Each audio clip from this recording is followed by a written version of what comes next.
la Bibliothèque nationale de France. Dans le cadre des conférences du Centre national de la littérature pour la jeunesse, la présidente de Gallimard Jeunesse, Edwige Pasquet, revient sur le parcours de la célèbre maison d'édition à l'occasion de ses 50 ans. Donc, alors, je dis aussi que j'ai été rédactrice en chef de la revue des livres pour enfants, ce qui va expliquer peut-être que le public ne soit pas toujours super sage. Mais on est enregistré pour la postérité, donc tout le monde se tient bien. Donc voilà, il y a deux mots sur cette présentation. C'est à la fois l'histoire de Gallimard Jeunesse et aussi l'historiographie. Qu'est-ce que c'est que de raconter l'histoire d'un éditeur, ce qui finalement n'est pas si courant. Et on aurait presque pu intituler, si j'avais eu l'esprit un peu plus vif, cette affaire post-scriptum, parce que je pense que on aurait fait cette rencontre avant d'écrire ce livre. Je pense que ça aurait été très différent de ce que nous pouvons en dire aujourd'hui. Donc voilà, pour nous, c'est aussi un exercice. Rien à voir. C'est toujours, pour tous les livres, c'est la même chose. Il y a une idée et il y a l'aboutissement. Voilà, donc ça explique aussi qu'on va se tutoyer parce qu'on se connaît depuis longtemps et puis on a travaillé pendant 2 ans d'arrache-pied. On s'est pas fâchés. J'ai de la vertu là. Vertu partagée. Voilà, donc je présente rapidement Edwige. Alors voilà, comment ça marche? Ça marche comme ça.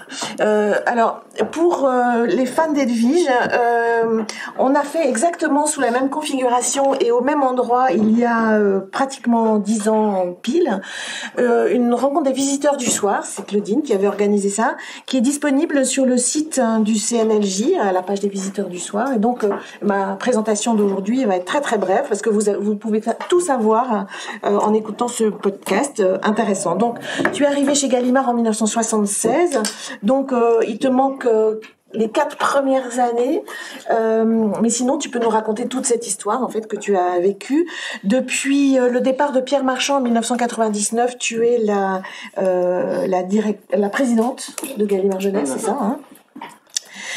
Tu es à la tête d'une équipe de 90 personnes qui publie environ 400 titres par an. Et c'est toi avec Christine Baker, qui nous suit de loin, qui est à Londres. C'est toi avec Christine qui est à l'origine de ce livre et qui avait choisi de m'en commander l'écriture. Alors, on va commencer par l'historiographie. Qu'est-ce que c'est que de raconter la vie d'un éditeur, l'histoire d'un éditeur? C'est pas si courant que ça, finalement. Mais chez Gallimard, c'est une préoccupation assez marquée. D'abord, Gallimard, c'est un nom que tout le monde connaît, ce qui n'est pas le cas de beaucoup d'éditeurs. Et on se souvient ici même, en 2011, il y avait eu le centenaire de la NRF. Virginie, qui nous a parlé tout à l'heure, était la commissaire avec Alban Cerisier de cette grande exposition et donc d'un magnifique catalogue qui est toujours disponible en coédition Gallimard NRF et qui est passionnant. Gallimard BNF, pardon. Donc en 2022, 2 fois moins long, mais c'est 50 ans quand même de Gallimard Jeunesse. Donc pas d'exposition cette fois, mais un ouvrage. C'est Edwige qui l'a apporté parce que moi j'étais à vélo et il pèse 1,1 kg, donc un ouvrage et puis finalement un livre. Finalement, c'est pas si surprenant que ça quand on y pense pour fêter les 50 ans d'un éditeur. On va commencer par une question à Edwige qui est il y avait plusieurs façons de faire, plusieurs livres possibles. C'est celui-là. Est-ce que tu pourrais résumer, argumenter ce que vous avez décidé de faire, Christine et toi, en fait? Alors, ce que je disais tout à l'heure, c'est que il y a un projet et puis il y a l'aboutissement. Et effectivement, c'est toujours un petit peu différent. Dans le cas présent, 50 ans, c'est un anniversaire. Donc, c'était la volonté de marquer cet anniversaire. Pourquoi marquer un anniversaire? C'est parce que l'anniversaire, c'est l'occasion d'examiner le passé pour revigorer le présent et réfléchir à l'avenir. Donc ça, pour nous, c'était très clair. Et de faire un livre devait donner les outils pour cet objectif. Ça, c'était la première chose. Après 50 ans, il y a encore beaucoup de témoins de cette histoire. Et c'était l'occasion de se dire, il faut que ces témoins parlent. Ils sont en train de disparaître tous les uns après les autres actuellement. Les uns partent à la campagne, les autres partent... Enfin, j'allais dire, il y a plein de bonnes raisons. Écrivons-la. L'autre chose, c'est que nous n'avions pas d'archives. Parce que nous avions une manière de travailler qui faisait que tout se passait rapidement. Faire des archives, c'était quelque chose qui n'était pas du tout, auquel nous ne pensions pas. Donc, occasion de faire un archive. Et puis, ce qui m'a tout de suite, ce qui a été dit à Marie, c'est que moi, ce qui me frappe dans la littérature de jeunesse, c'est que c'est vraiment le reflet de la société. Alors, il n'y a pas que la littérature de jeunesse, bien sûr, mais je trouve que nous sommes témoins de l'évolution de cette société et nous aurons l'occasion de revenir. Nous avons aussi l'occasion d'influencer. J'espère de temps en temps, nous pouvons essayer d'influencer cette société. En tout cas, nos jeunes lecteurs. Donc, je voulais effectivement l'aborder. Je pense que Marie, tu arrives après en donnant cette vision d'un livre sur l'ensemble des 50 ans. Et enfin, je voulais aussi, avec Christine, nous partagions beaucoup cette volonté de dire qu'il faut que ce soit un livre à l'image de Gallimard Jeunesse. En l'occurrence, un livre évidemment illustré, ça aurait été difficile de ne pas le faire illustrer. Un livre dont la qualité du texte devait être irréprochable. Donc là, Marie, merci. Soit dit en passant, c'était léger. Soit dit en passant, si j'avais su, et je pense que toi aussi, si j'avais su que ça représente un tel travail, voilà, nous aurions beaucoup hésité. Néanmoins, le livre est là, ça fait très plaisir, c'est vraiment l'image. Donc, un livre illustré, un livre dont le texte soit d'une qualité impressionnante, un livre dont la fabrication est assez spéciale, est assez unique. Le graphisme aussi, alors par toutes les maquettes, et puis le choix de cette maquette d'une partie texte, d'une partie illustration qui puisse se lire parallèlement. Et un livre dense qui, malgré tout, nous ne sommes pas arrivés à inclure l'ensemble de nos publications. Mais au moins, une bonne carte de visite. Voilà. Merci Marie pour ton acharnement. Donc, je vais vous raconter comment on a fait, parce que voilà, j'avais envie de vous raconter comment on avait fait, parce qu'on a travaillé dur pendant 2 ans. Donc, alors, la première chose, la première étape, ça a commencé à la fin du printemps 2020. On sortait tous de notre premier confinement. Ça a été de dresser une chronologie. Donc, tu parlais de cette idée de mettre en lumière le fait que l'édition pour la jeunesse, elle est toujours aux prises avec ce qui se passe dans le monde qui l'entoure, et c'est vrai. Donc, ce premier travail, ça a été de dresser une chronologie. Alors, la chronologie de Gallimard Jeunesse, évidemment, les grandes étapes, les points de bascule, etc. Mais aussi inscrire cette chronologie interne dans un double contexte. Celui plus vaste de l'édition, c'est ma deuxième colonne. Je vous ai montré, c'est ce petit document tout cracra que je n'ose pas jeter parce qu'il m'a accompagné pendant des mois et des mois. Il m'accompagne toujours. Donc la deuxième colonne, c'est l'édition, et la troisième colonne, c'est ce qui se passe dans la société. Alors ça peut être du côté de la culture, mais aussi du côté de la politique, du côté de l'économie, du côté de la santé. Voilà, beaucoup de choses. Donc faire cet exercice-là, c'est un inventaire. Dans le livre fini, il va occuper 17 pages, ce qui est beaucoup. C'est un travail absolument dingue, pour lequel l'éditrice Elisabeth Gildé a été absolument précieuse. Donc voilà, ça nous a occupé tout l'été. On s'est retrouvés en septembre avec, à partir de cette chronologie-là, comment faire un sommaire. Donc bâtir un sommaire. Évidemment, il y avait une tentation chronologique, mais elle était tellement profuse que ça semblait déraisonnable. Donc, ça s'est vite révélé impossible. Donc, ce qui est arrivé, ce sont des grands thèmes que vous voyez là sur le rabat. Ce sont tous les thèmes que nous avons retenus. Donc, la plupart s'imposaient d'eux-mêmes. Donc, la révolution du livre de poche, l'épopée documentaire, le statut international de Gallimard Jeunesse, l'album qui est central en édition pour la jeunesse, même s'il n'est pas forcément l'élément premier dans l'histoire de Gallimard Jeunesse, la musique, la révolution littéraire de la fin du siècle. Donc, voilà, ça s'imposait tout seul. Et puis ensuite, Edwige a tout de suite voulu 2 chapitres en particulier qui sont à la fin du sommaire. Le premier, c'est la révolution des métiers, parce que cette chronologie nous a explosé à la figure de cette nécessité d'une certaine façon. Et c'est un chapitre qui met au centre la maquette et la fabrication. Pas que, mais beaucoup. Or, dans l'histoire de Gallimard Jeunesse, la maquette et la fabrication... 2 piliers. Et géographiquement, symboliquement, factuellement, c'est vraiment le centre. Absolument. Donc, ce sera notre 10e chapitre. Et puis, tu tenais aussi à un 11e chapitre sur, qu'on appelait le commerce du livre, même si le terme semble un peu réducteur, on le prend au sens large, qui est de dire qu'un éditeur travaille à faire des livres, mais il travaille aussi avec les libraires. Et chez Gallimard, les libraires sont évidemment au centre de la démarche. Et très vite, les bibliothécaires, les médiateurs, et les médiateurs font partie de cet élan aussi. Mais au départ, Pierre Marchand a adopté le credo de la maison, qui était si tu n'as pas l'accord des libraires, tu ne peux rien faire. Donc à partir de ça, ça a été très central. Et à ce mot librairie, en littérature de la jeunesse tout particulièrement, on rajoute les médiateurs, les bibliothécaires, qui sont en plein essor à ce moment-là aussi. On l'a vu dans la chronologie avec les années Mitterrand-Lang, etc. Et donc voilà, c'était aussi une façon de montrer que publier un livre, c'est d'abord le faire, mais une fois qu'il est fait, il est pas fini, il reste beaucoup de choses à faire. Et puis, la vocation a montré qu'il y a une chaîne du livre. De l'auteur au lecteur, de l'auteur au lecteur, c'est une chaîne où chacun a sa place. Et si nous ne travaillons pas en confiance sur l'ensemble, que ce soit l'auteur, les éditeurs, les graphistes, les fabricants, les représentants, les libraires, les bibliothécaires, les médiateurs justement, et d'aller jusqu'au lecteur, il ne se passe rien. Il faut vraiment être en confiance et bien communiquer tout au long de la chaîne.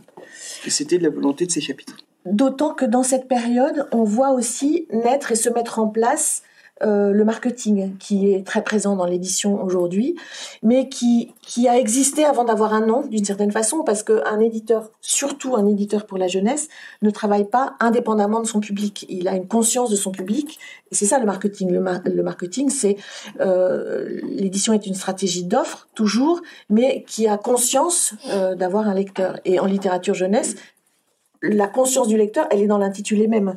Donc, on voit la naissance de ce marketing dans ces 50 ans. Donc, un sommaire thématique se met en place. Néanmoins, chacun de ces chapitres s'appuie sur sa propre chronologie. Donc, en fait, c'est pas une histoire qu'on raconte, mais c'est 10 histoires qu'on raconte. Donc, histoire, c'est un mot intéressant parce que c'est avec un grand H, c'est l'histoire, celle qu'on retrace, celle qu'on étudie, celle qu'on essaye de comprendre. Et puis, c'est l'histoire avec un petit H, c'est l'histoire qu'on raconte. Donc, il y a eu ces deux histoires tout le temps en permanence. Et raconter des histoires, c'est important dans nos métiers. Donc, 2 chapitres ont suivi un chemin différent. Donc, c'est le premier sur la création de Gallimard Jeunesse. Edwige et Christine souhaitaient que ce soit Alban Cerisier, dont on a parlé tout à l'heure pour l'histoire de la NRF, secrétaire général des éditions Gallimard, auteur d'un livre fondamental sur l'histoire de l'édition jeunesse chez Gallimard. Donc c'est lui qui a rédigé ce chapitre-là, nous y reviendrons. Et puis le dernier, moi j'ai dit que je n'allais certainement pas écrire le dernier chapitre, qui est sur l'histoire, enfin la conclusion sur l'avenir, une sorte, si on était à la messe, on dirait l'envoi, mais enfin on n'est pas à la messe, ce qui fait office de conclusion. Et je pense que c'était à Edwige de l'écrire. Donc elle m'a obéi, mais enfin elle l'a fait avec Christine Baker quand même. Voilà. À 4 mains, comme beaucoup de choses ont été faites, puis nous travaillons ensemble depuis fort longtemps. Alors ensuite, une fois qu'on a dit ça, comment on fait? Donc moi j'avais un premier impératif qui était, il fallait que ce soit vivant. Donc pour Edwige, c'est un peu l'antonyme d'universitaire, mais de toute façon je suis pas universitaire, donc voilà. Puis tous les universitaires sont pas barbants en plus, donc voilà. C'était un travail qui était imposé à mon travail, un impératif qui était imposé à mon travail d'écriture, mais qui était imposé aussi au travail des iconographes, au travail des graphistes, donc imposé à tout le monde. Et puis un peu plus tard, quand il est entré dans l'histoire, Jean-François Saada, donc le directeur artistique de la maison, a ajouté un autre mot-clé qui était un livre de coulisses. Et on a travaillé, enfin moi d'abord à l'écriture et puis tout le monde ensuite, on a travaillé sur cette double notion. Il fallait que ce soit pas barbant et il fallait qu'on ait le sentiment d'entrer dans une maison, ce que les livres sur l'histoire des maisons d'édition ne fait pas forcément facilement, ne font pas forcément facilement. Une facilement. fois de plus, ça se voulait être le reflet de Gallimard Jeunesse, à savoir un véritable foisonnement. Dans notre manière de travailler, il y avait toujours un foisonnement des idées, un foisonnement d'activités, un foisonnement. Donc ce côté très vivant. Et effectivement, il était important de le maintenir là.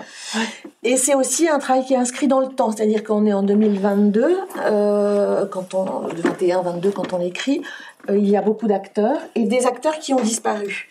Donc c'est la rencontre de ça, c'est-à-dire que ça ne pouvait pas être un livre d'interview au sens classique du terme, parce que on ne pouvait pas faire l'interview de Pierre Marchand, on ne pouvait pas faire l'interview de Jean-Olivier Héron, et un livre d'interview sans eux à tout le moins, et bien d'autres, hein, Jean-Robert Gaillot qui était le monsieur littérature, ou Raymond Renner le monsieur médiateur, c'était pas possible. Donc l'idée, ça a été de recueillir la parole et puis de la croiser avec les archives, croiser les paroles entre elles, parce qu'il y a des gens qui se souviennent bien. Il y a des gens qui se souviennent moins bien. J'ai rien dit, Edwige. Non, c'est toi.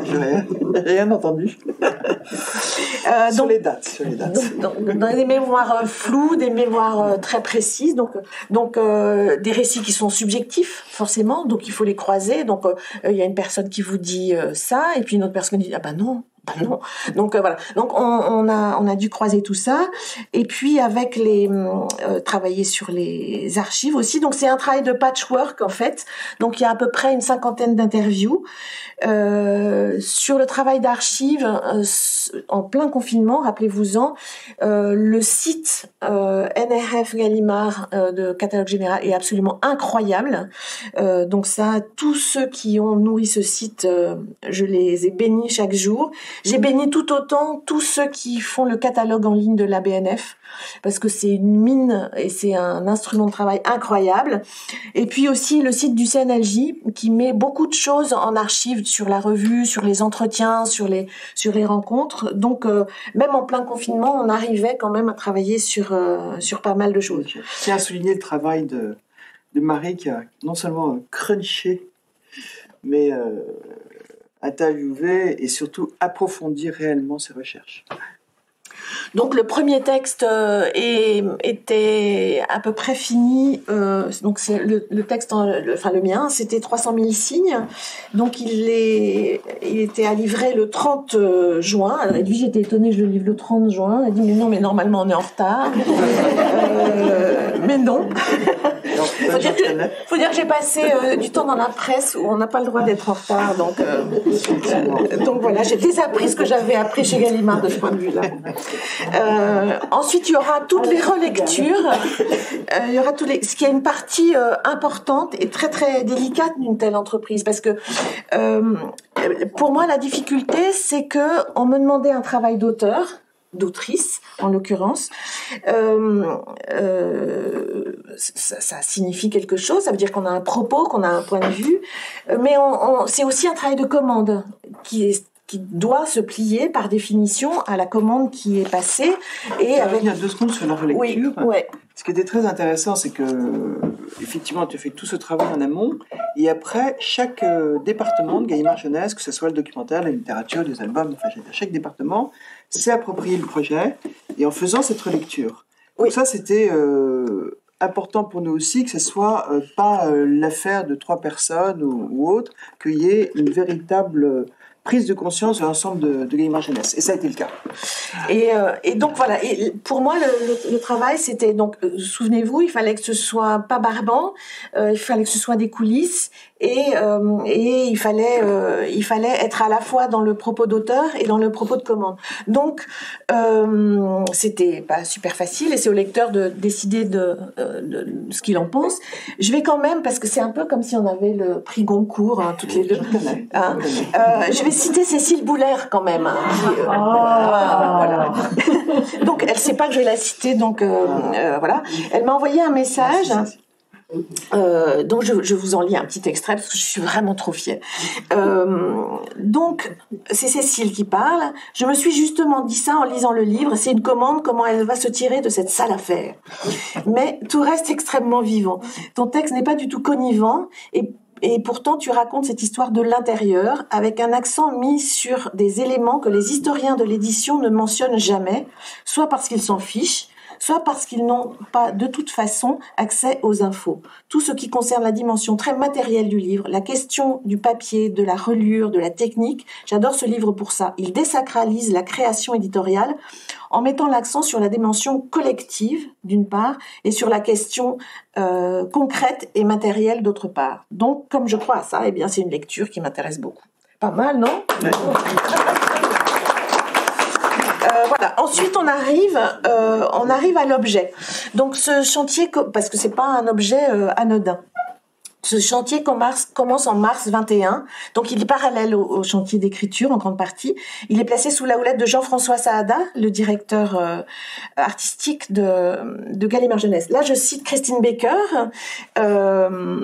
Jean-François Saada, notre mégalomane directeur artistique, c'est elle l'adjectif, hein, elle en a l'entière responsabilité. Amoureux de cette maison, connaisseur admiratif de son passé, en même temps que résolument en charge d'une évolution graphique qui donne à nos centaines de couvertures de fiction pour tous âges, à nos documentaires, un modernisme et une vigueur renouvelée. Il s'est emparé du projet avec passion.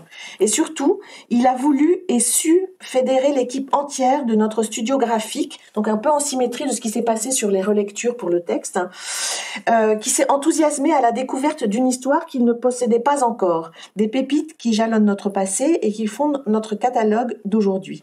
Tous ont pris le mors aux dents. Donc Jean-François Saada a choisi de faire travailler le studio Artland Villa pour le design de ce projet. Donc il a été fabriqué en intérieur, en interne avec tous les graphistes, mais il y a eu une agence qui a fait une proposition de design. Donc Artland Villa, c'est Lionel Avignon et Stéphane de Viviès. Ce sont eux, avec Jean-François, qui ont posé les fondamentaux du livre. D'abord le double format, dont Edwige vous parlait tout à l'heure. Donc vous voyez, hein, un petit format pour le texte, un grand format pour l'iconographie, noir et rouge d'un côté, pleine couleur de l'autre. La reliure suisse, c'est la reliure suisse. Je croyais que c'était la reliure allemande, mais c'est suisse. Jean-François a dit que c'était suisse-allemande en fait. Ça change tout. Et ce qui est donc ça c'est Artland Villa qui l'a proposé. Et ce qui est intéressant, c'est que ça fait écho au côté coulisses. C'est une reliure qui se montre, en fait, qui montre ses dessous, comme on dirait d'un jupon. Voilà. Donc ça c'est le deuxième fondamental. Ensuite, il y a eu donc au centre de l'histoire de Gallimard Jeunesse, il y a le documentaire, et le documentaire, il avait une grammaire visuelle très précise qui reposait beaucoup sur la colonne, des colonnes qu'on a vues dans Découverte, des colonnes qu'on a vues dès le Club 77, qu'on a vues dans beaucoup de collections, et ces 7 colonnes si emblématiques vont être la structure du livre. Alors je vous ai mis 2 exemples de pages, parfois on la voit, parfois elle disparaît, mais elle est en basse continue sur le livre. Et puis Jean-François a rajouté une autre idée. C'est peut-être là qu'il a gagné l'adjectif mégalomane, c'est qu'il s'est dit, plutôt que de reproduire des couvertures, on va photographier les livres. Donc ça paraît tout simple, comme ça on se dit, ben voilà, on pose un livre sur une étagère, on le photographie. Donc il faut une étagère, il faut un fond, il faut retrouver les livres. Les livres surtout. Il voulait que les livres soient vivants et qu'ils aient vécu. Comme c'était une histoire qui avait vécu, les livres, il fallait qu'ils aient vécu aussi. C'était une super bonne idée, mais alors je pense qu'il a été détesté par tout un tas de gens pendant un moment, parce que là je montre une photo des prises de vue où c'était un travail titanesque donc il y avait Philippe Cabaret et Chloé Volmer qui étaient attachés à cette fonction, qui ont fait un mini studio avec des étagères. Donc regardez la photo de gauche où on voit une espèce de cascade qui concerne Harry Potter, donc sur un fond noir, et je vous montre à la page suivante. Voilà, c'est juste cette page là, c'est une page et il y en a 400. Voilà, donc c'est peut-être pour ça qu'il est mégalomane en fait. Mais ça, en fait, c'était une super idée. C'était une super idée parce que ça donnait quelque chose de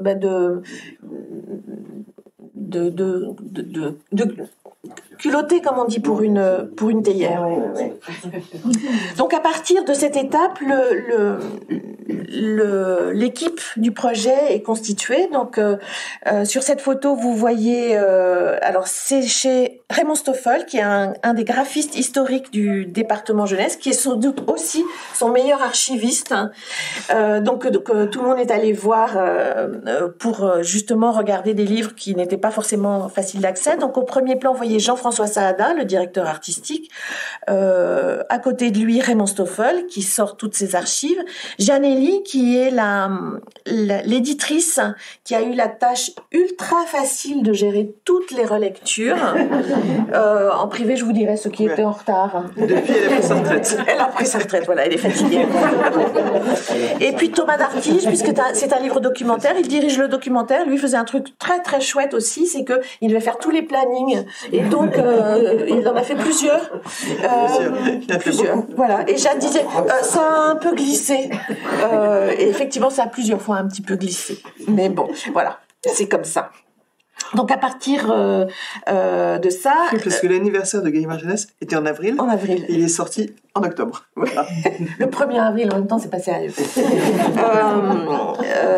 Voilà, donc sur cette photo, vous ne voyez pas les iconographes. Donc d'abord, c'est Agnès Le Bourris qui arrivait dans la maison au début des années 80, enfin au milieu des années 80 pour découverte, rejointe un peu plus tard par Véronique Mazzini. Et puis, bien sûr, il y a le service de fabrication, parce que ce livre-là, il n'était pas si facile à faire, ni à planifier, vous l'avez compris. Et le service de fabrication chez Gallimard Jeunesse, c'est 7 personnes. C'est dirigé par Lucille Germaine, mais c'est 7 personnes. Donc c'est quelque chose d'important. Et puis ensuite, la rédaction des légendes, la finalisation de la chronologie, tout ça va arriver en ping-pong au moment de la maquette.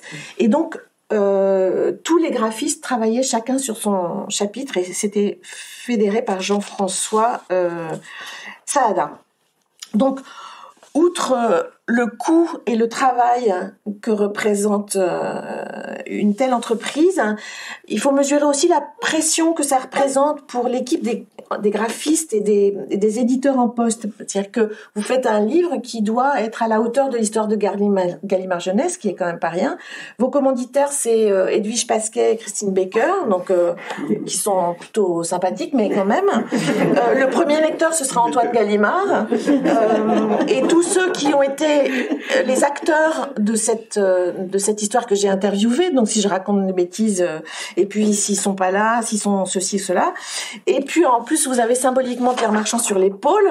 Donc c'était une pression assez difficile. Et donc avec le recul, je comprends mieux pourquoi ils étaient tous épuisés quand le livre est enfin parti en fabrication le 9 septembre, c'est-à-dire le lendemain de sa soirée de lancement. C'est-à-dire que la difficulté a été que ça s'est rajouté au programme traditionnel. Nous ne sommes pas dit nous arrêtons pendant 1 mois ou pendant 2 mois ou pendant 3 mois, il n'en était pas question. Donc tout d'un coup c'est arrivé et effectivement c'est une somme de travail, il faut reconnaître.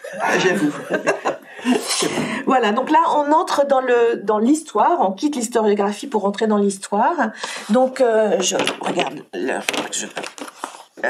Voilà, ça va. Donc, on entre dans ce demi-siècle de Gallimard Jeunesse. Donc, le premier chapitre, c'est la création du département, chapitre confié à Alban Cerisier. Voilà. Donc, on a souvent documenté l'histoire de Pierre Marchand et Jean-Olivier Héron, leur enthousiasme, leur prémonition de ce que l'édition attendait. Le fait de j'aurais raconté ça très certainement moi aussi, mais le fait de le confier à Alban Cerisier, finalement, ça a fait un double regard. C'est-à-dire que d'un côté, effectivement, il y a l'histoire de Pierre Marchand et Jean-Olivier Héron, et puis je nous reviendra, mais il y a aussi l'histoire de Gallimard. Et Gallimard, grâce au travail d'Alban sur les archives qu'il connaît par cœur, on voit l'emboîtement des désirs. C'est-à-dire que je cite, lui il appelle ça la rencontre des intentions, ce que je trouve très pertinent.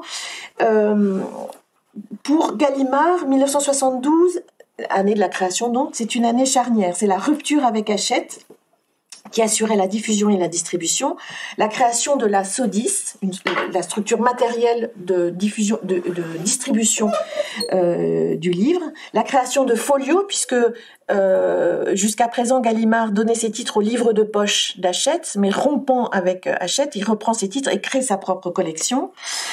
Et donc là, je cite Alban, tout est en place pour mettre en orbite ce qui, 2 décennies plus tard, prendra le nom de Gallimard Jeunesse. Au vrai, la question de la jeunesse était dans l'air depuis quelque temps déjà à la NRF, car on ne pouvait pas y ignorer que l'édition jeunesse frémissait alors d'aspirations nouvelles, avec l'installation toute récente de jeunes maisons comme l'École des loisirs, Arline Quist, Rue Vidal ou Delpire, porteuse d'innovations graphiques, narratives et pédagogiques dans la France des années 1960.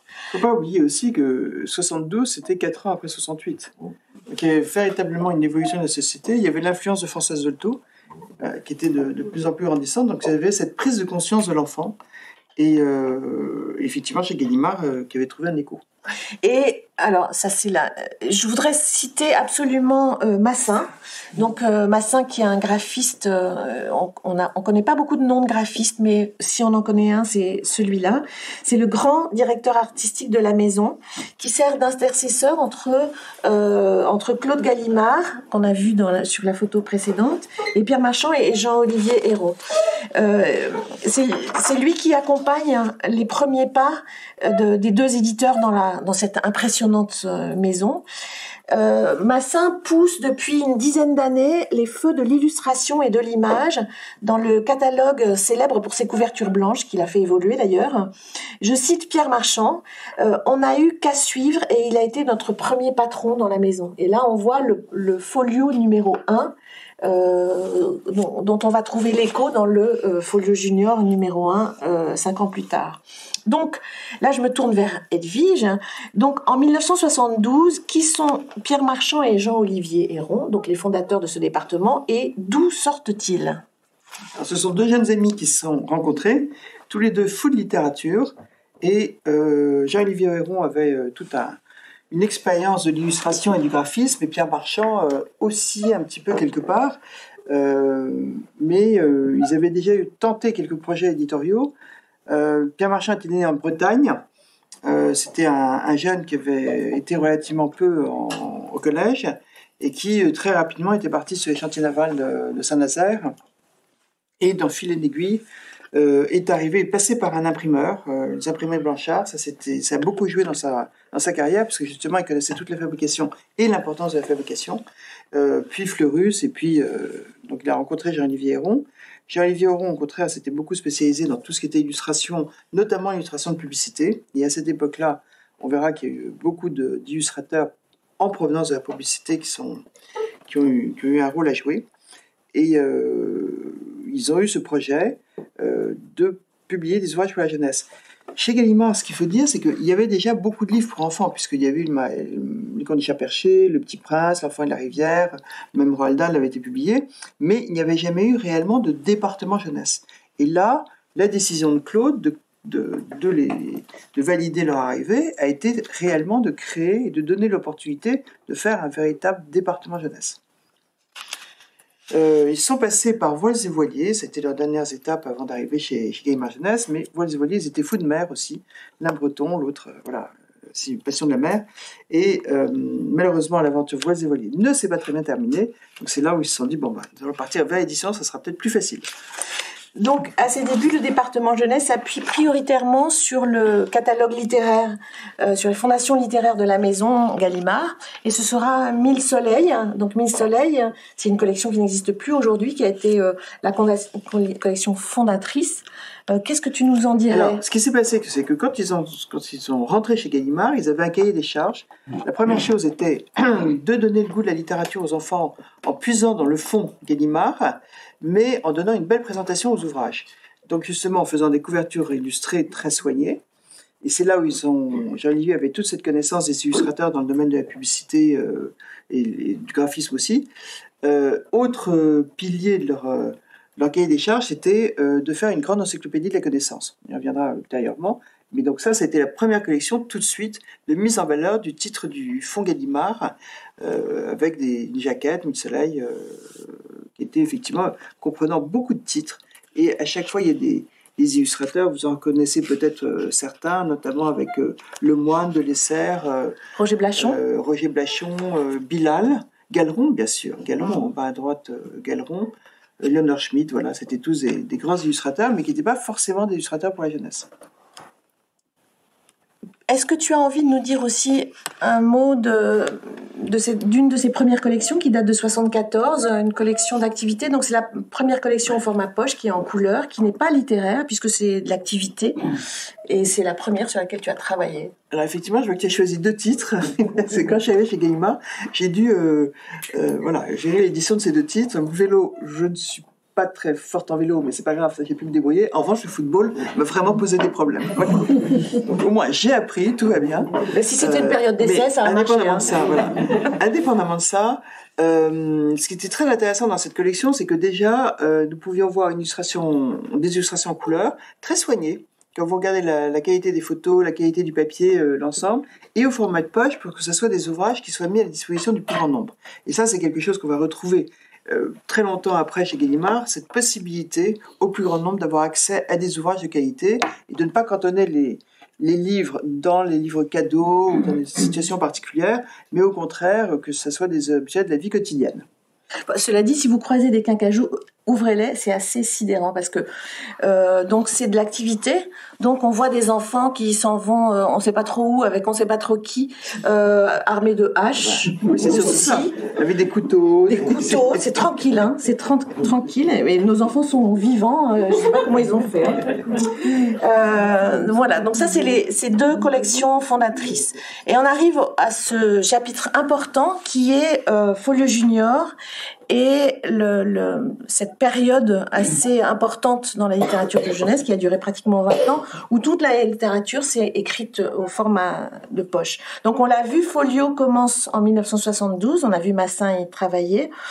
5 ans plus tard, donc elle est pas bien vieille, hein, Folio, Pierre Marchand et Jean-Olivier Héron obtiennent en faisant un petit peu le forcing parce que c'était quand même pas évident de pouvoir faire une collection similaire pour les juniors. Donc c'est pas la seule collection de poche qui va réussir à prendre sa place. Il y aura aussi le livre de poche jeunesse en 1978, Castor Poche en 1980. Mais on voit que à partir de ce moment-là, toute la littérature, c'est là que ça se passe.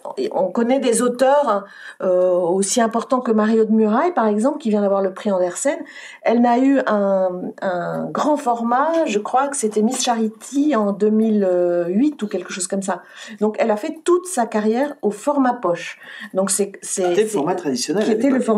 Qui avait déclassé d'un côté les grands formats reliés un peu cérémonieux, et puis qui avait déclassé aussi la bibliothèque rose, parce que la littérature populaire chez Hachette, GP, etc. C'était aussi très très important. C'est toujours cette volonté dans le cas présent, de mettre la littérature à disposition de tout le monde.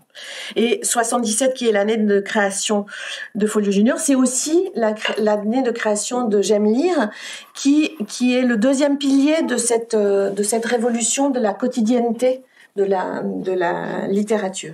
Alors, Christine Baker parle de révolution, elle dit Folio Junior, par la sacralisation qu'elle apporte à la littérature jeunesse, et une collection et un moment clé. Donc ça, c'est la double page. Ce qui est important dans Folio Junior, c'est que c'est une collection qui a accueilli les inédits. Donc ça, c'était relativement tôt, après Nuit et Soleil, qui n'était pas le cas. Mais le numéro 1 de Folio Junior, c'est La Maison qui s'envole, un inédit de Claude Roy, illustré par Georges Lemoine. Absolument. Mais dans les premiers titres de Folio Junior, ce sont surtout des auteurs pour adultes qui sont publiés. Parce que tu vois, il y a Tournier, il y a Claude Roy, il y a L'Enfant et la Rivière, enfin, j'allais dire un certain nombre de titres. Et effectivement, après, progressivement, les auteurs pour la jeunesse sont arrivés. Et autre chose importante, c'est que ça correspond à peu près... Enfin, Christine Becker est arrivée un petit peu plus tôt, mais a permis d'introduire toutes les littératures anglaises. Et ça, c'est quelque chose qui, en France, existait déjà un petit peu, mais là, elle a donné un accès à un certain nombre d'auteurs auxquels nous n'avions pas accès. Et donc, cette histoire, c'est une histoire de 20 ans d'hégémonie, même si Folio Junior existe toujours. C'est plus un lieu de création, c'est un lieu de réédition, ce qui est normal pour une collection de poche. Mais qu'est-ce que tu retiendrais comme moment fort de ces 20 ans ? Mais il y en a eu beaucoup. Il y a eu effectivement ce moment où cette volonté d'inédit existait depuis le départ, mais où effectivement nous avons pu trouver beaucoup d'éditeurs pour la jeunesse, ce que je disais tout à l'heure. L'arrivée de l'édition anglaise, j'évoquais Roald Dahl qui était déjà dans le catalogue de Gallimard, mais il y a eu beaucoup d'auteurs anglais, jusqu'à, on aura l'occasion d'y revenir, mais énormément d'éditeurs anglais. Les livres dont vous êtes le héros. Alors ceux-là, ils arrivent un petit peu... Une histoire dans l'édition comme il en arrive beaucoup d'autres. Nous publions Le Sorcier de la Montagne de Feu, et tout d'un coup, les libraires nous appellent, on ne comprenait pas très bien. Les livres sont volés. Ah bon? Oui, vous savez, c'est un certain succès. Donc on s'est rendu compte que le bouche à oreille faisait son activité. Christine Becker, habitant à Londres, a été chargée d'acheter tous les titres existants sur le marché des livres dont vous êtes le héros, et nous avons retrouvé, nous parti sur 80 titres d'un coup. Et là, effectivement, ces 80 titres nous ont permis d'atteindre des ventes de l'ordre de 18 à 20 millions d'exemplaires. Et ça reste encore aujourd'hui quelque chose qui... Et c'était pas une collection en soi, c'est-à-dire que c'est Penguin qui a inventé ce concept, cet intitulé livre dont vous êtes le héros, et sous cet intitulé-là, trouvé par un éditeur anglais, tous les projets similaires se sont agrégés pour faire une collection qui était une série imposante. Après, il y a eu Folio Junior universel, Folio Junior classique, enfin j'allais dire, il y a eu beaucoup de déclinaisons dans Folio Junior. Là, on a sur cette diapositive, on a différentes générations, parce qu'on a le sentiment, quand on a une collection de poches que l'on suit, on a le sentiment qu'elle bouge pas. Folio, vous avez l'impression qu'ils sont comme ils étaient au début, mais en fait non, ça change en permanence, ça change en fonction de l'évolution du graphisme, de l'évolution du goût des lecteurs aussi, de l'ère du temps, oui. De l'ère du temps, et puis des attentes des libraires, de leur ça bouge en permanence. Donc là, on voit plusieurs générations. C'est plutôt en remontant d'ailleurs nos fameuses étagères. Ce qui est intéressant, c'est que je crois que tu fais une page sur la typo. Oui. C'est que au début dans Folio Junior, la typo était assez dense, et c'est là où nous pouvons prendre connaissance de la capacité de lecture des enfants à cet âge-là. Maintenant, Folio Junior s'adresse à des enfants un petit peu plus jeunes, rajeunis et plutôt fin primaire qu'à partir de la 6e, mais nous avons été amenés à refaire la totalité des maquettes avec un interlignage différent, un corps différent, il y a à peu près maintenant une dizaine d'années, nous avons commencé. Et en fait, quand vous faites ça sur plus de 500 titres, voilà. Ça, le changement des couvertures aussi, parce que le goût des enfants a beaucoup évolué, ce qui fait que ces collections restent très vivantes. Et Folio Junior reste leader. Et une réflexion aussi sur le papier, parce que là on voit, donc on était sur du blanc, on est sur du crème, il est plus large. En fait, le papier blanc, qui était très luxueux, parce qu'on dit plus c'est blanc, mieux c'est un papier qui recevait très mal la colle, et donc les livres s'ouvraient très mal. Et je raconte dans le livre, c'est Elisabeth Coates, l'ancienne directrice artistique, qui elle a une mémoire absolument incroyable, qui raconte qu'un jour il y a un Folio Junior qui est arrivé de l'imprimerie, et quand on ouvrait, ça fait comme ça. Donc ça tombe dans les mains de Pierre Marchand. Donc il se met super en rogne, il savait faire ça, c'est bien. Et donc il traverse la rue, parce que le service de fabrication était rue Sébastien Bottin.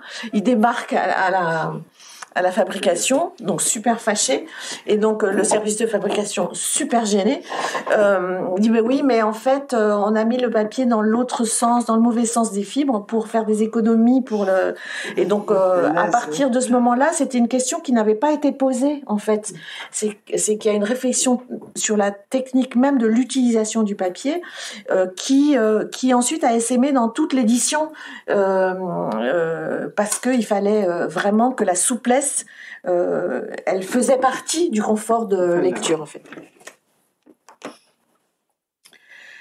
Alors, on a fini avec Folio Junior. Hein. On dit un petit mot quand même sur ce numéro 899. C'est difficile de ne pas l'évoquer. Lui aussi, il est paru comme si de rien n'était. Absolument. 1998, il y a donc exactement 25 ans. Donc, nous sommes en train de parler du premier Harry Potter, qui est le numéro 899, qui sort le 9 octobre 1998. Et là, c'est pareil, premier volume paraît en 98, le deuxième paraît, les deux suivants paraissent en 99, et là, effectivement, nous avons pris conscience de l'engouement et du bouche à oreille, qui est voilà, vraiment, les raisons d'un succès assuré, c'est quand les enfants s'en emparent dans les cours d'école et qu'il y a le bouche-à-oreille qui fonctionne.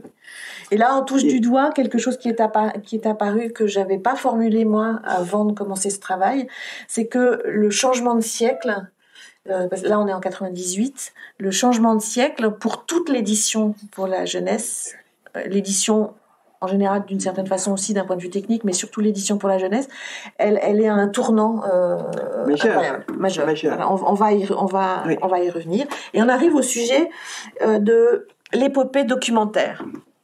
Donc, Pierre Marchand, on l'a dit, dans sa première feuille de route, il y avait 1000 soleils, mais il y avait aussi le désir du documentaire. À ce moment-là, ça s'appelle une encyclopédie, c'est un petit peu flou. On ne sait pas tellement... Non, mais ce qui est important, c'est la connaissance. La connaissance. C'est de vouloir donner accès à la connaissance toujours au plus grand nombre. D'accord. Et donc, lui, il disait encyclopédie active thématique à utilisation familiale, ce qui veut dire énormément de choses, mais on ne sait pas trop bien quoi, d'une certaine façon, et je ne sais pas si lui-même et Jean-Olivier le savaient. On commence à découvrir à partir de 1983 ce que ça peut donner. Donc, en 1983, c'est découverte cadet. Puis, l'année suivante, découverte Benjamin. Donc, ce que l'on voit là, c'est que ce désir encyclopédique ne va pas trouver la réponse dans un livre ou dans une collection, mais dans plusieurs collections, dans plusieurs thèmes. C'est quelque chose qui est très kaléidoscopique, en fait, dans cette réponse. Et une chose importante, c'est qu'on voit toujours l'importance de l'image. Ici, c'est de l'illustration uniquement. L'illustration, absolument. Et l'idée était que l'image ne doit pas être une illustration du texte, mais doit être le prolongement du texte. Donc, soit l'enfant découvre à travers le texte, soit l'enfant découvre à travers l'image. Ça sera beaucoup plus flagrant dans Découverte Benjamin, par exemple. Ou dans Découverte Benjamin, pourquoi les enfants, de temps en temps, ils imaginent que le lait vient du supermarché, que le chocolat vient du supermarché, en fait, ça pas toujours d'où ça vient. Donc, effectivement, il y avait cette possibilité, à travers les images, de découvrir. Et dans notre manière de travailler, il y avait toujours, nous confions les illustrations à un illustrateur, bien entendu. Cet illustrateur devait faire un crayonné. Enfin, il y avait déjà un crayonné qui était fait en interne, qui était validé par un spécialiste, repris par l'illustrateur. Le crayonné de l'illustrateur devait être resoumis au spécialiste. Et enfin, l'illustrateur passait son travail. Donc effectivement, chaque illustration était très, très, très mesurée, validée, équilibrée. Le texte, bien sûr, c'était plus facile, parce que le texte était à notre portée, c'était pas comme les illustrations. Et donc là, on s'aperçoit qu'on démarre ce projet documentaire résolument sur le format poche. Et Edwige, tout à l'heure, a dit que la fabrication a toujours été au centre de la démarche de Gallimard Jeunesse. Et là, ce démarrage documentaire au format poche en couleur, c'est relié, c'est cartonné à l'époque, cousu, est possible parce que justement Pierre Marchand a trouvé l'imprimeur qu'il lui fallait pour cette collection-là, qui est un imprimeur italien, Gianni Stavro, qui sera à Trieste le complice. Le bout du bras. En fait, ouais. Qu'est-ce qui se passe, si vous voulez, c'est qu'à la maquette, Pierre Marchand, avec la maquette, concevait et l'imprimeur réalisait. Donc effectivement, il fallait qu'il y ait une connivence et une entente entre les deux. Et c'est parce que ce format cousu, cartonné, couleur était possible à pas trop cher, parce que le pas trop cher a toujours été très important pour Gallimard Jeunesse et Pierre Marchand. C'est possible parce qu'il y a l'imprimeur qui sait le faire. Donc l'année, on va vite à ce moment-là, hein, donc 83, 84 et 86, c'est la collection Découverte. Sans trahir de secret, c'est aussi parce qu'il y a eu beaucoup d'argent gagné avec les livres dont vous êtes le héros que la collection dispendieuse de Découverte. Pierre Marchand avait beaucoup de qualité, mais c'était pas un super économe. Hein. Voilà. Donc là, c'est une collection qui est. Rien n'était jamais trop beau. Donc, voilà. Donc là, cette collection-là, je cite Christine Baker à nouveau, c'est le chef-d'œuvre de Pierre Marchand et l'une des plus grandes réussites éditoriales de la fin du XXe siècle. La profession de foi de l'éditeur est simple. Quel que soit le sujet, il faut que le lecteur qui a ouvert le livre ne le lâche pas avant la dernière page. Donc tous ceux qui faisaient le livre avaient aussi cette pression sur les épaules. Et c'est le publiciste Pascal Manry qui va résumer ça à on n'a jamais vu autant de choses entre la première et la dernière page d'un livre. Donc là, on a les trois grandes premières collections documentaires. Et après, quand tu disais effectivement ces collections importantes, peu de temps après, il y a eu une naissance des guides Gallimard. Et c'est là où on voit le summum de la complexité et je dois dire des dépenses aussi pour réaliser un guide. Il y avait plus de 100 collaborateurs par guide. Donc c'était impressionnant. Voilà. Et en 88, il y a un moment il y a un virage, c'est pas une rupture, mais il y a un virage, c'est-à-dire que les deux premières collections de création, c'était l'illustration. Pour les plus grands, on a abordé la photographie. Et on arrive dans ce virage technique qui fait qu'en Angleterre, l'éditeur Dorling Kindersley commence à manipuler les outils informatiques pour faire de la mise en page. Parce que pendant que Gallimard gagnait plein de sous avec les livres dont vous êtes le héros, Dorling Kindersley gagnait plein de sous avec les guides qu'il publiait pour initier à l'informatique personnelle. Voilà. Parce que c'est le début des informateurs. Donc, il a eu des moyens pour faire des choses intéressantes et puis surtout il a eu les moyens d'apprendre à utiliser les machines qu'il décrivait. Donc en 88, Gallimard Jeunesse et Dorling Kindersley s'associent pour créer la collection Les Yeux de la Découverte, qui est en grand format. Vous les avez peut-être dans l'œil, hein, ils sont assez grands. Et là, on déroge au format de poche et on est en coédition entre deux éditeurs, ce qui n'a pas été souvent le cas chez Gallimard. Oui, surtout avec un éditeur étranger. Non, ce qui était intéressant aussi, c'est qu'à l'époque, Gallimard Jeunesse n'avait pas du tout de connaissances dans le domaine de la photo. Alors que Dorling Kindersley l'avait, ils avaient publié le guide du naturaliste, ils avaient publié un ou deux guides, et c'est ça qui avait frappé Pierre Marchand, en disant mais il faut aller les rencontrer, puisque Pierre Marchand avait cette idée un petit peu de l'encyclopédie de Diderot d'Alembert, notamment d'un vélo qu'on n'a jamais retrouvé, décomposé, et il voulait absolument permettre de rentrer dans les différents sujets par des photos très, très explicites. Vous voyez, par exemple, quelque part, il y avait une plante, une chenille, comment ça se métamorphose, et tout ça, c'était fait dans les studios. Ils ont même réussi à faire rentrer un éléphant dans un studio. On le voit à l'image. Rien, pareil, personne ne reculait devant rien, mais cette idée dans les studios de décomposer, de donner une connaissance pas à pas, ça, c'était quelque chose de très nouveau.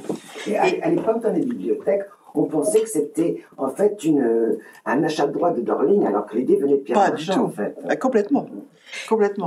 Absolument, qui a été rencontré Peter Kindersley à Londres.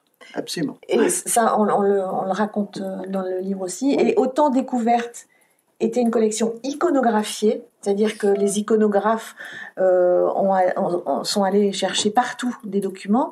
Là, c'est pas la même chose. C'est de la photographie aussi, mais c'est de la photographie créée, ce qui était nouveau. Ensuite, on va revenir dans une création purement française. C'est en 1990, mes premières découvertes. Là, c'est une nouvelle génération de livres. Ça s'adresse aux petits, c'est les 4-7 ans. Et pour la première fois, et ça se reproduira par la suite. C'est vraiment l'idée d'avoir un concept éditorial. Donc là, l'idée, c'est de montrer le monde aux petits, aux 4-7 ans, et associer ce concept éditorial à une innovation technique. Donc ici, l'innovation technique, c'est d'avoir des transparents imprimés recto verso qui font que la double verso. Qui ont une image au recto, une image au verso, mais tout est imprimé du même côté. Tout est imprimé du même côté. Donc il y avait 9 passages de couleurs sur le transparent du même côté. Et fait que ça... ils ont... Il fallait que ça sèche. Il y a un petit peu de temps. Voilà, et donc c'est associer un concept éditorial avec un concept de fabrication. Donc le transparent, mais aussi pour que ce transparent bouge bien dans le livre et soit implantable où l'éditeur le veut, c'est d'avoir une reliure, et une reliure qui est habillée de la couverture. Donc il y a le travail de l'imprimeur, des éditeurs évidemment, de l'imprimeur et aussi du relieur, et c'est lui qui a dû... C'est ça qui est intéressant, c'est que là c'est une véritable connivence entre Paris Gallimard Jeunesse avec Pierre Marchand et l'Italie, dans la mesure où le relieur a adapté des machines. J'ai le souvenir d'avoir été parce qu'il n'avançait pas très vite et que nous avions prévu de sortir le livre avant Noël et que malheureusement on ne peut pas décaler la date de Noël, donc et puis nous avons eu un jour... je raconte ici quand même, mais un 1er avril, comme par hasard, une commande qui est arrivée de 800 000 exemplaires pour les Américains. J'ai dit non, ça c'est un poisson d'avril, il faut rappeler, ils sont en train de se moquer de nous. Et bien, pas du tout. Et là, il y avait un vrai problème, puisque après avoir visité l'imprimeur, il avait les pieds d'un parasol et il posait la couverture sur chaque pied du parasol pour que la colle ne remonte pas dans la reliure. Voilà. Donc ça, c'est toujours, on n'imagine pas quand les livres sont terminés, ça paraît très simple, c'est ce que tu disais tout à l'heure, voilà, c'était assez simple. Mais en fait, on n'imagine pas tout le travail qui est en amont, et qui est le travail passionnant d'ailleurs, qui est amusant. Voilà. Et donc la phrase de l'imprimeur et du relieur associés dans cette phrase-là, c'était de dire votre succès, c'est notre cauchemar. Alors, j'ai une question pour toi, Edwige. Donc, on a balayé cette première partie de tout l'axe documentaire de Gallimard Jeunesse.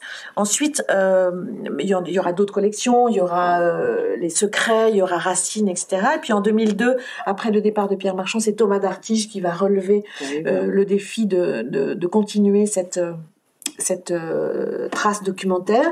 Moi, j'aurais une question pour toi qui est, je cite Pierre Marchand, « Sans doute faut-il justement être autodidacte pour sentir l'importance d'une encyclopédie. Dès le départ, je voulais offrir au public les livres dont j'avais besoin. » Toi, tu étais là tout au long de cette histoire-là. Cet édifice, il a été bâti par un architecte autodidacte. C'est pas rien. Comment analyserais-tu cette conjonction ? Il y avait une évidence. Il y avait une évidence qui se cumulait au fait que Pierre Marchand était d'origine assez modeste.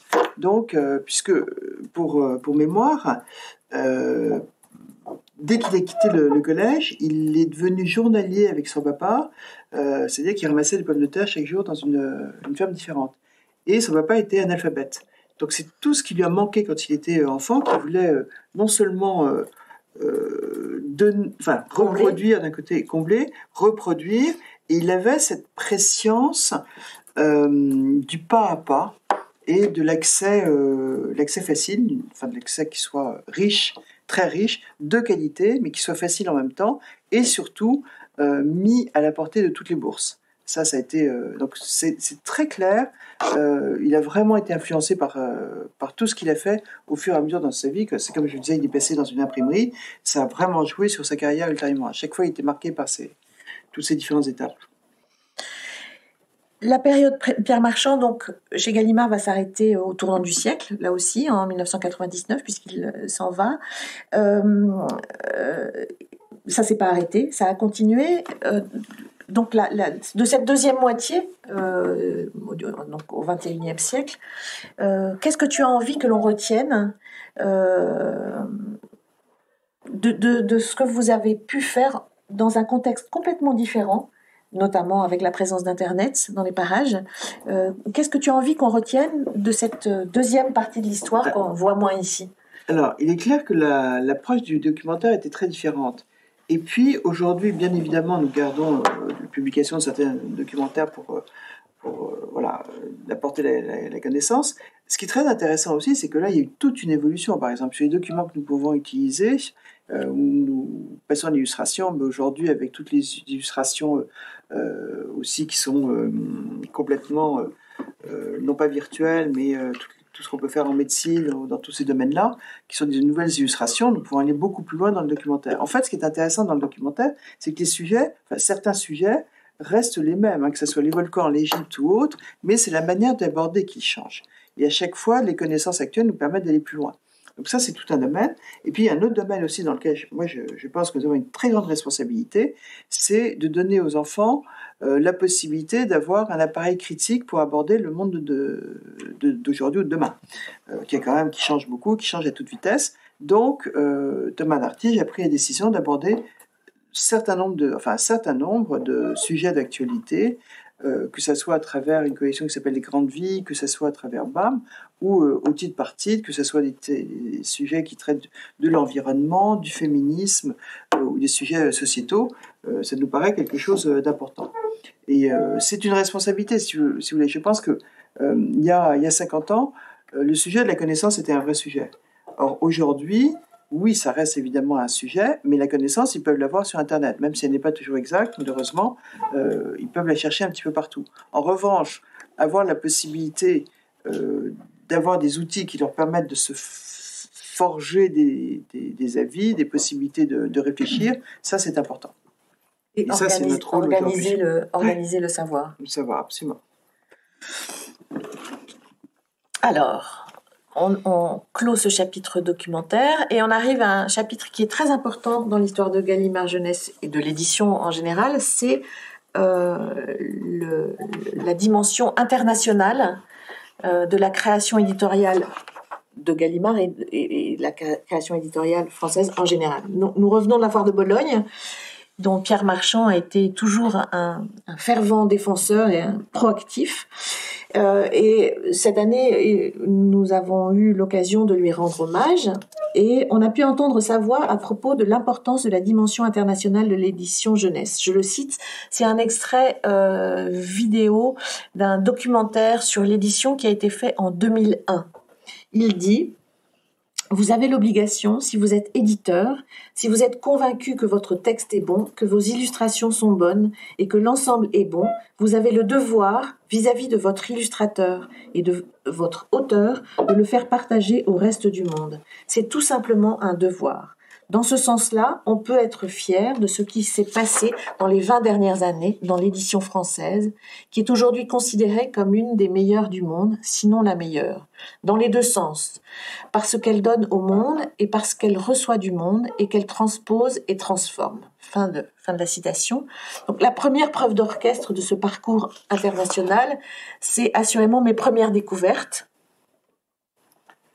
dont on a parlé tout à l'heure, dans leur complexité de fabrication, donc rendu possible par ce trio de un éditeur, un imprimeur, un relieur.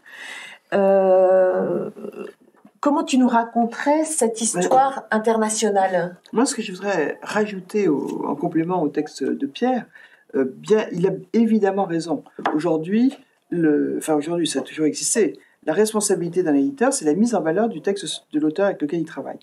Donc effectivement, en l'occurrence, c'était de le faire porter à la connaissance du plus grand nombre, et notamment à l'international. Nous, aujourd'hui, nous allons aussi dans des domaines qui n'existaient beaucoup moins à l'époque, qui sont tout le domaine digital, avec l'audio numérique et toutes les possibilités que donne le numérique. Nous sommes devenus aujourd'hui un éditeur multiplateforme et multimédia. Ça, c'est la grande différence par rapport à il y a 50 ans. Mais au-delà de ça, pourquoi l'international ? Et ça, Pierre ne le dit pas dans son interview, c'est qu'en fait, nous en avions besoin pour des raisons financières.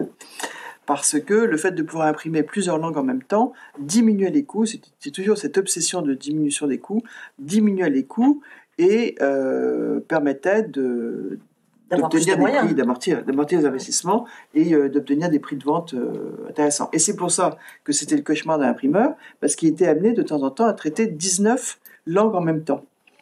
Il servait de plateforme un peu, en fait. Complètement. Il maintenait les 4 couleurs et il devait changer uniquement le texte avec les plaques d'inoire.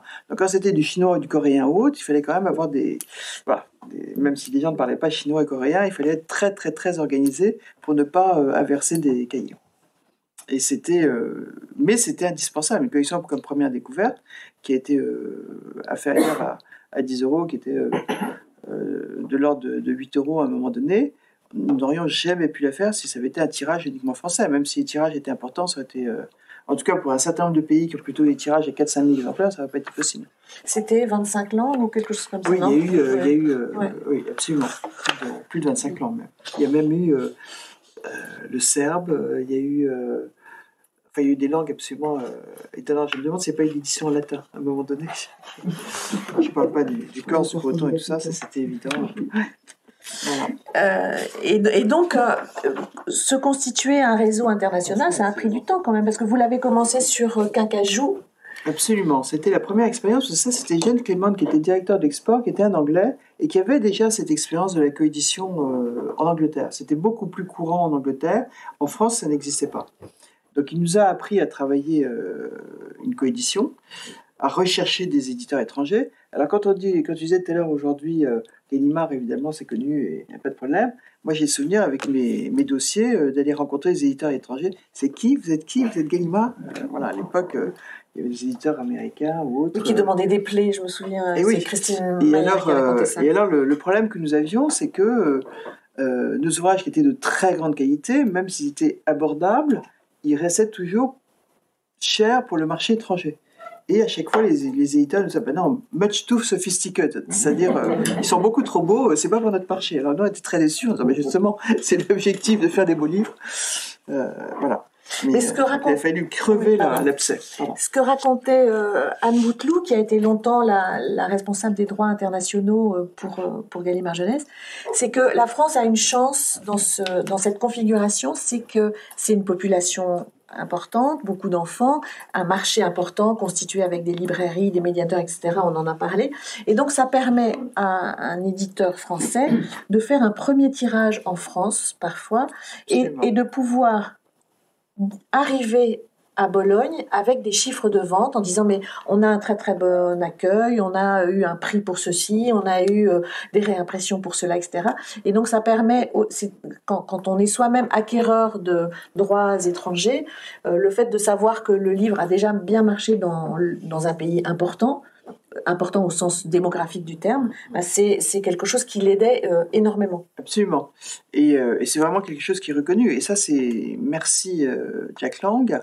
La loi Lang a fait que il y a énormément de librairies en France, encore aujourd'hui, bien entendu, alors que vous prenez l'Angleterre, vous prenez les États-Unis, vous prenez un certain nombre de pays où cette loi n'existe pas et vous avez des remises qui sont absolument énormes. Titre par titre, et ce qui change complètement l'équation financière. Les règles du jeu en plus. Et ce qui a amené par exemple des sociétés comme Amazon, où vous avez en Angleterre près de 35% des ventes sur Amazon, et aux États-Unis ça peut monter jusqu'à 50% d'un ouvrage. Donc là, heureusement, nous avons les libraires qui sont là, qui sont toujours là, et c'est important de pouvoir continuer à travailler avec les libraires et les aider à se maintenir. On a un deuxième chapitre dans ce chapitre qui est qu'à partir de 2006, on va voir l'émergence du roman français dans la dimension internationale avec le premier succès de Toby Lollness, de Timothée de Fontbelle, qui à ce jour est traduit en 30 langues.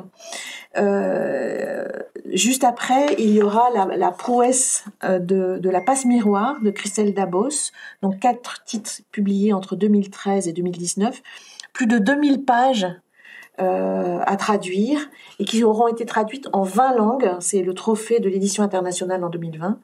Cette prouesse est pour beaucoup due au travail d'Anne Bouteloup, évidemment, qui a été jusqu'en 2019 la figure centrale de l'équipe internationale de Gallimard Jeunesse. Parvenir à vendre, c'est une question pour toi Edwige, parvenir à vendre aux pays étrangers des romans créés en France, ça a été longtemps extrêmement difficile, ça l'est même sans doute toujours. On peut considérer que ces premières réussites marquent elles aussi un des nombreux tournants de la fin du siècle. Qu'est-ce que tu as envie d'en dire ? Alors, ce que je voudrais, c'est expliquer qu'à l'étranger, il y a d'abord un problème de lecteurs en langue française. Vous avez beaucoup de pays où il n'y a pas de lecteurs en langue française ou peu de lecteurs en langue française, et les éditeurs vous demandent « Ah ben oui, ça serait bien d'avoir une édition en langue anglaise avant ». généralement, quand vous avez 2000 pages, voilà, vous ne vous engagez pas forcément vous-même à faire cette traduction. Donc ça, c'est une première difficulté. Et après, les traducteurs. Les éditeurs doivent trouver des traducteurs et le coût de la traduction est élevé. Donc effectivement, c'est toujours un handicap pour des pays qui ont des petits tirages. Donc ça, c'était un handicap qu'il faut franchir, et ce qui fait qu'ils se consacrent vraiment à des best-sellers. C'est ça qu'ils recherchent en priorité pour être sûr de pouvoir amortir leurs frais d'investissement. Et puis, il faut évidemment l'enthousiasme de l'équipe des droits étrangers, qui sont tous des passionnés de littérature et qui peuvent transmettre leur passion des ouvrages qu'ils essayent de vendre. Ça, je pense que s'il n'y a pas un minimum de passion et un minimum de reconnaissance de l'auteur, ça ne marche pas du tout. C'est pas la même chose. Il faut raconter une histoire, il faut les convaincre, les raconter en anglais, faire quelque chose de vivant. C'est toujours. Alors là, Bologne a un rôle absolument prépondérant. Maintenant, c'est un petit peu différent. Il y a plus de salons, plus de rencontres, mais pendant très longtemps, Bologne a été l'endroit de vente de droits étrangers, ou même d'achat, bien entendu. C'était la même chose pour nous dans les deux sens. Et c'est vrai qu'il y a eu une période où c'était les Anglais qui étaient qui dominaient le marché de l'édition pour la jeunesse, et il y a eu ce tournant où il y a eu une reconnaissance de la création en France, qui se passait aussi dans d'autres pays. Sachant qu'à partir du succès phénoménal de Harry Potter, les règles ont un peu changé, c'est-à-dire que les enjeux, les succès possibles avait changé de dimension, et donc il y avait Anne Bouteloup raconte qu'il cherchait partout le nouvel Harry Potter, et il y avait en ce moment, il cherche encore, et cherche et la même chose pour Philippe Pullman qui est symétrique, qui est contemporain. Ça, je pense que oui, et il y a un troisième fait de guerre assez impressionnant, ce sont les imagiers sonores. Donc ça démarre en 2009. Donc on parlait du premier démarrage en France. Donc en France, ils sortent en librairie avant toute sortie internationale. Les premiers, donc vous les connaissez, j'imagine, c'est des livres extrêmement simples pour les tout petits avec des puces sonores. Auparavant, il y a eu des cassettes à partir de 1984. À partir de 1990, il y a eu des CD. Et là, on met en place une autre technique de fabrication avec des puces sonores. Et donc, l'équipe des droits arrive à Bologne avec des livres petits, en couleur, avec des puces qui ont bien marché en France. Donc, ça va être facile. Donc, c'est Anne Bouteloup qui raconte. Donc, elle pense que ça va passer crème, comme on dit. Et pourtant, non, on nous envoie promener, résume Anne Bouteloup, la responsable des droits de l'époque. On les envoie promener parce que c'est un petit peu cher pour des petits livres, pour les tout petits, et parce qu'il y a quelque chose qui se passe pas bien. Ils voient. Ça passe sous les radars. Je te laisse raconter la suite de l'histoire.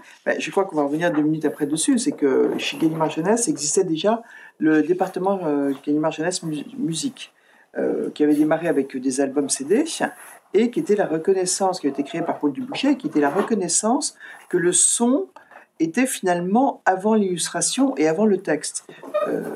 Tout le monde savait que l'enfant était sensible au texte, que plus jeune il était sensible à l'illustration, mais là c'était sensible au son.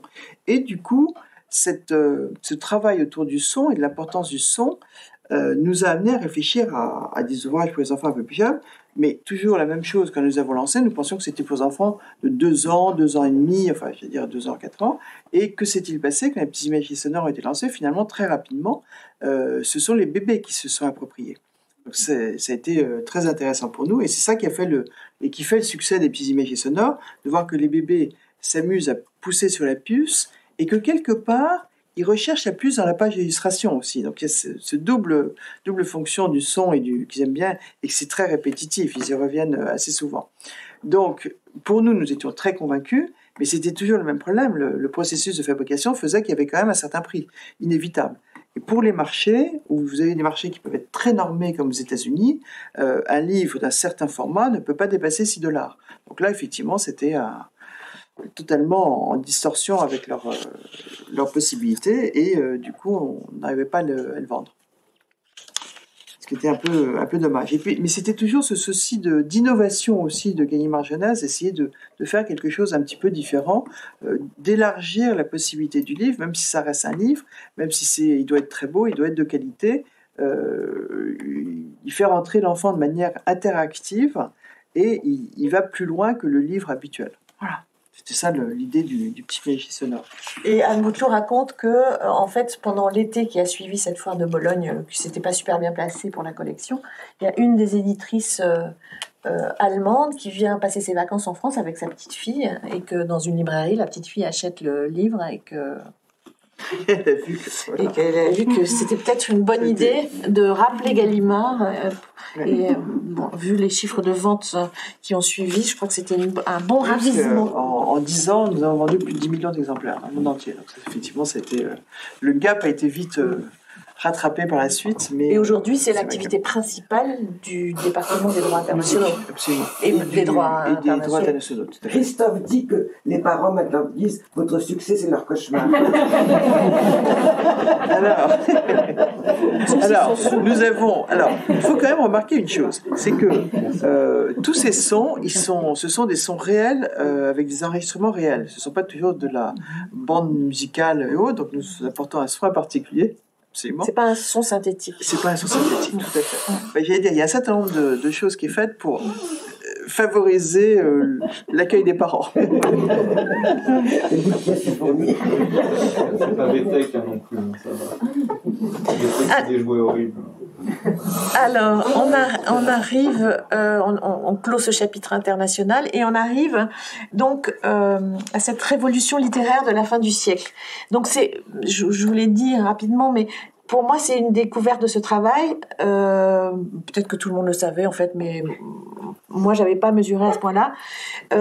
Comment le tournant du siècle est un virage en épingle pour l'édition pour la jeunesse. Alors pour Gallimard particulièrement, puisque c'est le départ de Pierre Marchand en 1999, où il va aller travailler chez Hachette. Pour tout le monde, c'est le surgissement d'Internet. Et donc, pour tous nos métiers, c'est la découverte de nouveaux outils de travail. Pas seulement la PAO d'ailleurs, hein, c'est aussi donc la PAO, c'est l'application à la chaîne graphique, mais c'est aussi dans la gestion des stocks des librairies, dans les comptes d'exploitation qui parce que éditeur ça existe. Voilà, quand on n'est pas né de la dernière pluie, dirons-nous, on a fait notre carrière éditeur sans compte d'exploitation. Bah non, et puis incongru. Voilà, donc si ça passait, ça passait. Si ça passait pas, on montait un peu les prix, on augmentait un peu le tirage, ça passerait comme ça et tout ça. Donc l'ordinateur, il nous a permis de faire des maquettes super simplement, facilement, mais il a aussi permis de faire de faire advenir des instruments de gestion beaucoup plus finement. Ouais, beaucoup plus finement. Un certain nombre de domaines. Voilà. Donc un gros changement. On sort de cette grande épopée documentaire dont on a parlé, qui se termine ou qui doit en tout cas se réinventer. On sort du règne de la littérature au format poche. Et on entre dans le temps de la littérature de grand format. Alors, on en sort, c'est presque un peu hasard. En fait, que se passe-t-il cette année 98 ? Là, tu vas te disputer avec Christine Baker qui ne supporte pas que l'on dise que c'est dû au hasard. Non, bien sûr. Mais, non, parce qu'il y a une réflexion, je veux dire. Mais, oui. Mais la réflexion était que le 98, on a publié 3 textes. Junk, de Melvin Burgess, Harry Potter, de J.K. Rowling, et Les Royaumes du Nord de Philippe Pullman. Or, Les Royaumes du Nord de Philippe Pullman étant destiné aux enfants un peu plus âgés que dans Folio Junior, l'idée a été de se dire, exceptionnellement, faisons un grand format. Pour voir ce que c'est devenu ce grand format depuis. Voilà.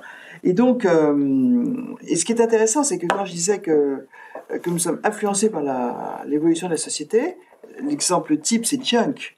Jamais nous n'aurions pu aborder à ce sujet-là à une époque précédente. Il fallait vraiment une prise de conscience. Et pourquoi nous avons publié Junk ? C'est que Melvin Burgess, qui est un auteur qui est très littéraire, nous séduisait par sa littérature, mais avait pour principe de dire, si nous ne traitons pas des sujets quotidiens de la jeunesse, nous n'aurons pas envie de lire. Ça, c'était la première chose. Et l'autre chose, en l'occurrence pour Junk, a été de dire, mais si les enfants tombent dans la drogue sans jamais avoir eu un contact ou quoi que ce soit, sans jamais en avoir entendu parler, c'est difficile. Donc, il a écrit ce livre Junk et qui nous a séduits. Et c'est comme ça que nous sommes partis. Nous avons acquis les titres de Melvin Burgess, qui à chaque fois traitaient des titres qui étaient vraiment de la vie quotidienne des jeunes. Harry Potter, voilà. Harry Potter, ça paraît toujours très simple aujourd'hui. Les gens disent, mais je crois que tu reviens dessus après. Est-ce que c'est le hasard, tu vois? Oui. Mais je comprends que, alors là, ce n'est pas le hasard. Ça, c'est vrai. Moi, je m'oppose à cette notion. Il y a deux choses que je ne suis pas du tout. Les gens vous disent c'est du hasard. Non, ce n'est pas du hasard. C'est du marketing. C'est encore moins du marketing. Harry Potter, c'est le talent d'une éditrice, Christine Baker, qui a eu accès à ce texte avant qu'il ne soit publié en Angleterre. Ça n'était pas le cas, c'était des feuilles volantes. Elle en a entendu parler. Alors, c'était son métier aussi. C'était une des raisons pour lesquelles elle était à Londres, enfin que nous l'avions rattachée à Gallimard Jeunesse, c'est que vivant à Londres, elle avait un accès très facile, non, je ne voudrais pas dire ça, mais elle avait un accès à toute la littérature anglaise, qui était très riche, et à toute la littérature de jeunesse. Et elle a commencé en 79, et là on est en 98, donc 20 ans plus tard, elle a créé tout un réseau. Bien sûr.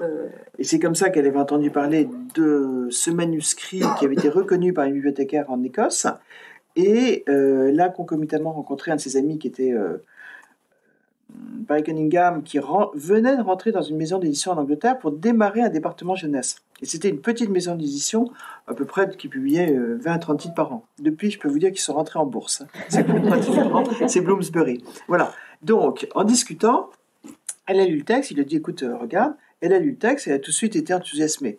Mais c'est là où j'évoquerai le travail de l'éditeur, qui n'est pas un travail évident. D'abord, c'était un texte sur un collège éditiste en Angleterre.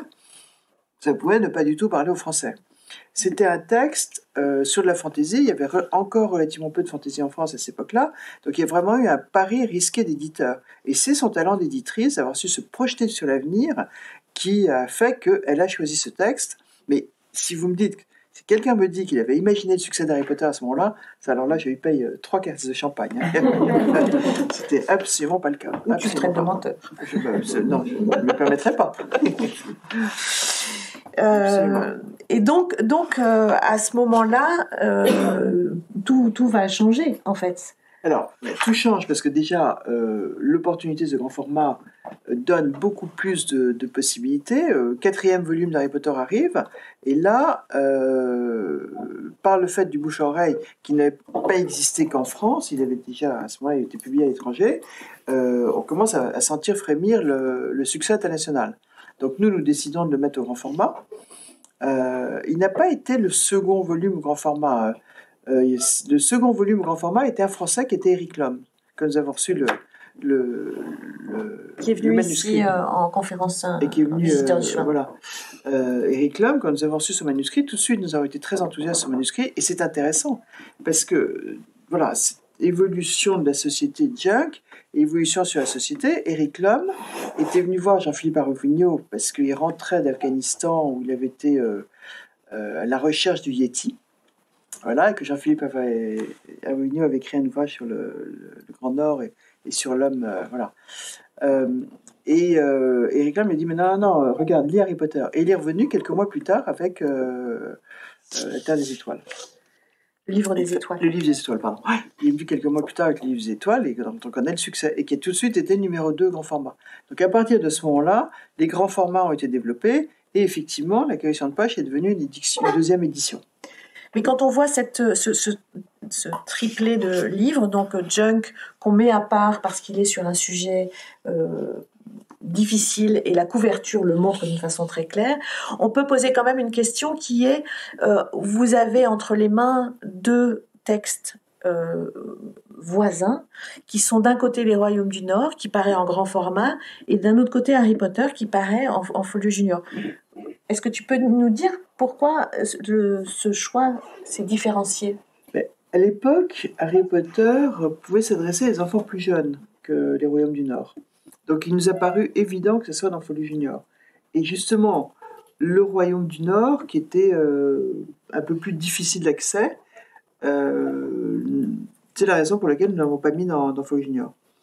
Mais c'était quelque chose qui devait être exceptionnel. C'était pas du tout quelque chose qui avait volonté de se perpétuer. Et Harry Potter aussi, dans les deux cas, c'était des multivolumes, puisque Harry Potter avait 7 titres. Ça aussi, c'était pour nous un ovni, s'engager sur 7 titres. Enfin, bon, on ne l'a pas fait dès le départ. Mais 7 titres, donc un certain nombre de titres n'étaient pas écrits. C'était pas du tout dans notre manière de travailler, de penser 7 titres. Au Royaume du Nord, il y en avait 3. C'était déjà plus facile. Mais il y a eu vraiment une logique.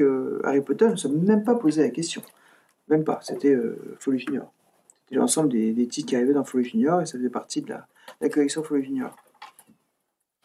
Donc une problématique d'âge. Oui, absolument. À quoi Christine Baker rajoute que le fait d'avoir une très très belle couverture, illustration de couverture, c'est la couverture américaine pour Philippe Pullman, a milité beaucoup en faveur du grand format. Absolument. Alors que pour Harry Potter, c'est une couverture de création française, puisque c'est Jean-Claude Gutting. Tout à fait. Donc on a fini nos grands chapitres, il en reste d'autres. Il y a le chapitre sur les albums. Sur les albums, on les a entreaperçus au moment de Folio Benjamin, parce que finalement on a par exemple un des grands auteurs de Gallimard Jeunesse, c'est Quentin Blake, un auteur absolument formidable, et beaucoup d'entre nous n'ont jamais lu Quentin Blake qu'au format minuscule de Folio Benjamin. Donc, il y a une approche de l'album qui a toujours été intéressante, c'est-à-dire que c'était une attention particulière à l'histoire. Bien entendu aux illustrations, mais les illustrations venaient presque dans un deuxième temps et en accompagnement de l'histoire, mais c'était toujours l'histoire qui primait, en disant nous nous adressons à des jeunes lecteurs, c'est la priorité, il faut qu'ils puissent rentrer dans l'histoire, qu'ils aient envie qu'on leur tourne la page, avec cette importance de la lecture partagée pour les plus petits, où les enfants peuvent être assis sur les genoux de leurs parents, ce moment d'affection qui existe, plus que des livres qui soient considérés comme des beaux livres, peut-être d'un accès plus difficile de temps en temps. Et qui peut se retrouver encore aujourd'hui, puisqu'un de nos derniers ouvrages, c'est Mon ami la licorne, de Brian May Smith, dans lequel on retrouve cette histoire qui s'adresse vraiment directement, facilement aux enfants. Alors, s'adresser aux enfants ne veut pas dire ne pas intéresser les parents, parce qu'il ne faut pas oublier que ce sont les parents qui lisent, enfin les adultes qui lisent ces histoires aux enfants. Donc il faut que les adultes aiment l'histoire aussi. Donc il y a cette double attention, mais c'était vraiment l'histoire. Et évidemment avec une illustration qui attire. Ça c'était très important, tout le mix texte-illustration. Et le premier album, un des premiers albums, a été L'énorme crocodile de Roald Dahl. En 75. Là, vous avez vraiment envie d'en savoir plus. 78. Mais là, pour l'album, il y a un côté, c'est pas le hasard, puisqu'on a dit qu'on n'utilisait pas ce mot-là, mais quand même, il y a un facteur chance incroyable, parce que quand j'ai interviewé à la fois Alice Liège, l'éditrice des albums, et Laure Gallimard, qui s'occupe aussi de la petite enfance, elles m'ont toutes les deux cité Mon ami la licorne, comme étant donc un livre qu'elles ont acheté vraisemblablement à Bologne, puisque ça sert à ça, et elles le trouvaient bien puisqu'elles l'ont acheté, mais elles ne s'attendaient pas du tout au succès que ça a déclenché. Malheureusement, dans l'édition, il y a des titres où vous n'attendez pas au succès, mais vous n'attendez pas à l'échec non plus. C'est mieux dans les deux sens. Donc là, en l'occurrence, tant mieux, nous en réjouissons, c'est le succès. Et effectivement, qui s'explique aussi par cette simplicité du texte, simplicité des illustrations. Il y a un côté affectif dans ces illustrations et qui touche beaucoup les enfants.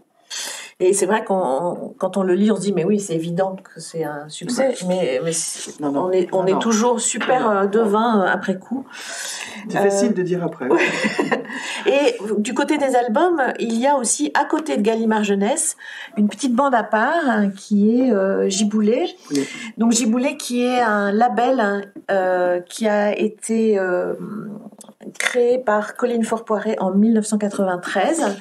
Vous pouvez retrouver son interview dans la revue. Je l'avais interviewé, je ne sais plus exactement quand, en 2000 et quelques.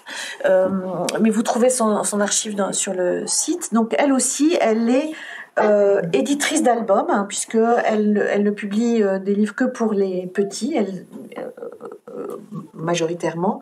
Oui. Il y a quelques exceptions, et c'est surtout, elle a un savoir-faire assez particulier qui a de la valeur en édition jeunesse et qui était assez peu courant chez Gallimard Jeunesse, c'est sa capacité à créer des personnages. Pour mémoire, Colline Faure-Poiret est une éditrice qui est passée chez Hachette, et chez Hachette, elle a laissé les Bonhommes et Dames, création anglaise, mais qu'elle a trouvée et sortie en France. Donc, on va dire que c'est du flair. Voilà. Et donc, voilà, il y a une capacité de Giboulet à mettre en place des personnages. Donc, tu parlais tout à l'heure de la capacité à aller d'un média à l'autre. Tous ces personnages-là ne commencent pas par l'audiovisuel, mais ils vont vers l'audiovisuel. Après. Absolument. Donc, on en a quelques-uns ici. Donc, Les Drôles de Petites Bêtes, en 1994. À ce sujet, vous avez un interview réalisé par Claudine Hervouette dans la revue, un interview d'Anton Kriegs. En 2000, pile, tout rond, arrive L'âne trop, de Bénédicte Guettier. Les Pyjamasques en 2007. Alors quand tu dis effectivement cette capacité à devenir des personnages, les Pyjamasques, c'est une histoire intéressante. Donc Gallimard est l'éditeur, Colline Faure-Poiret est l'éditeur d'origine, qui a été remarqué tout de suite par France Télévisions, qui en a fait une animation et qui s'est associé avec Disney. Donc Pyjamasques a pris une dimension absolument mondiale ces dernières années, à l'image de Pat' Patrouille ou à l'image de séries comme ça très très connues, et notamment aux États-Unis où Pyjamasques était vraiment c'est beaucoup développé. Alors moi ça m'amusait parce qu'une année j'étais à Bologne et j'ai trouvé que des stands de Pyjamasques partout. et quand vous dites c'est Giboulet qui est à l'origine du projet, personne ne l'imagine. C'est exactement l'histoire de Dorling Kindersley et voilà. En fait c'est Colline qui était à l'origine des Pyjamasques. Et le petit dernier, qui a beaucoup de fans par ici, c'est Émile, de Vincent Cuvelier et Renan Badel. Donc on voit, c'est un catalogue qui n'est pas Gallimard Jeunesse, qui est, j'avais voulu dire une petite sœur, mais ça n'a pas plu à Colline. Donc c'est vraiment la capacité de développer, et puis à la fois de compléter le catalogue de Gallimard Jeunesse, mais aussi d'utiliser ce savoir-faire, parce que c'est la même équipe commerciale, c'est la même équipe de fabrication, donc il y a quelque chose qui est dans synergie, on dirait, si on était des hommes politiques. Il y a aussi un autre thème dont on a parlé tout à l'heure un petit peu avec les imagiers sonores, c'est Gallimard Jeunesse. Donc là aussi un savoir-faire particulier, parce que ça repose sur le savoir-faire de l'enregistrement, la composition, puisqu'il y a des compositeurs et des compositions originales, bien sûr, mais aussi de l'enregistrement, de savoir, c'est un autre métier. Donc ça a commencé par des cassettes en 1983 et c'est un fil continu avec, pour Paul Dubouchet, l'envie de remédier à le défaut d'éducation musicale en France, qui est réel, et c'était vraiment, elle est musicienne elle-même, et c'était vraiment son but. Et qui s'est prolongé avec, écoutez lire, là les livres, même il y a aujourd'hui tout un catalogue de livres pour adultes qui sont uniquement des CD ou de l'audio numérique aujourd'hui, de textes de Gallimard ou de Gallimard Jeunesse qui sont lus avec cette difficulté à chaque fois de choisir le bon acteur ou le bon lecteur. Et un domaine qui est en retard en France par rapport à d'autres pays, mais un retard qui se rattrape notamment grâce à notre merveilleux Covid, qui a un peu changé la donne de la consommation de lecture, on va dire, parce que c'est de la lecture aussi, mais d'un mode différent. Dans les autres sujets qu'on a abordés dans le livre et pas en profondeur ici, il y a la création en 2005 d'un catalogue à côté de Gallimard Jeunesse aussi, qui n'est pas un catalogue jeunesse. Ça s'appelle Gallimard bande dessinée et non pas Gallimard bande dessinée jeunesse, même s'il y a des bandes dessinées jeunesse, il n'y a pas que ça. Donc ça, est-ce que tu as envie de parler de cette création? Il vous avez paru logique à un moment donné, étant un éditeur de jeunesse, d'ouvrir à la bande dessinée. C'était un petit peu incongru de ne pas aborder ce sujet-là. Parce que c'est une littérature de l'image. Absolument, absolument. Et une lecture qui est différente, mais c'est une véritable découverte aussi. Et nous avons eu la chance de rencontrer Johan Sfar, qui est venu avec des carnets, qui nous a montré ses carnets, qui étaient d'un format pas très grand. Et dans ces carnets, il y avait 2 titres, il y avait Klezmer et il y avait Monsieur Crocodile. Et je dois dire qu'en regardant ces carnets, il y avait une évidence que nous devions, et que c'était nous qui devions être l'éditeur. Voilà, c'est comme ça que ça a démarré, et que la bande dessinée a démarré chez Gallimard Jeunesse.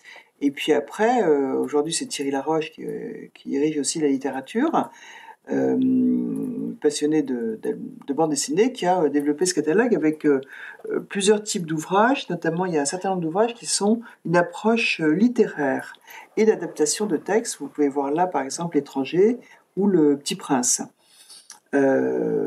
Et puis d'autres titres qui n'ont rien à voir. Mais l'objectif était toujours de rechercher des auteurs, en l'occurrence les meilleurs auteurs, et de faire des ouvrages de qualité. Et là, vous pouvez voir à gauche Marguerite Abouette, enfin Aya Diopugon, qui est... et Clément Aubrerie.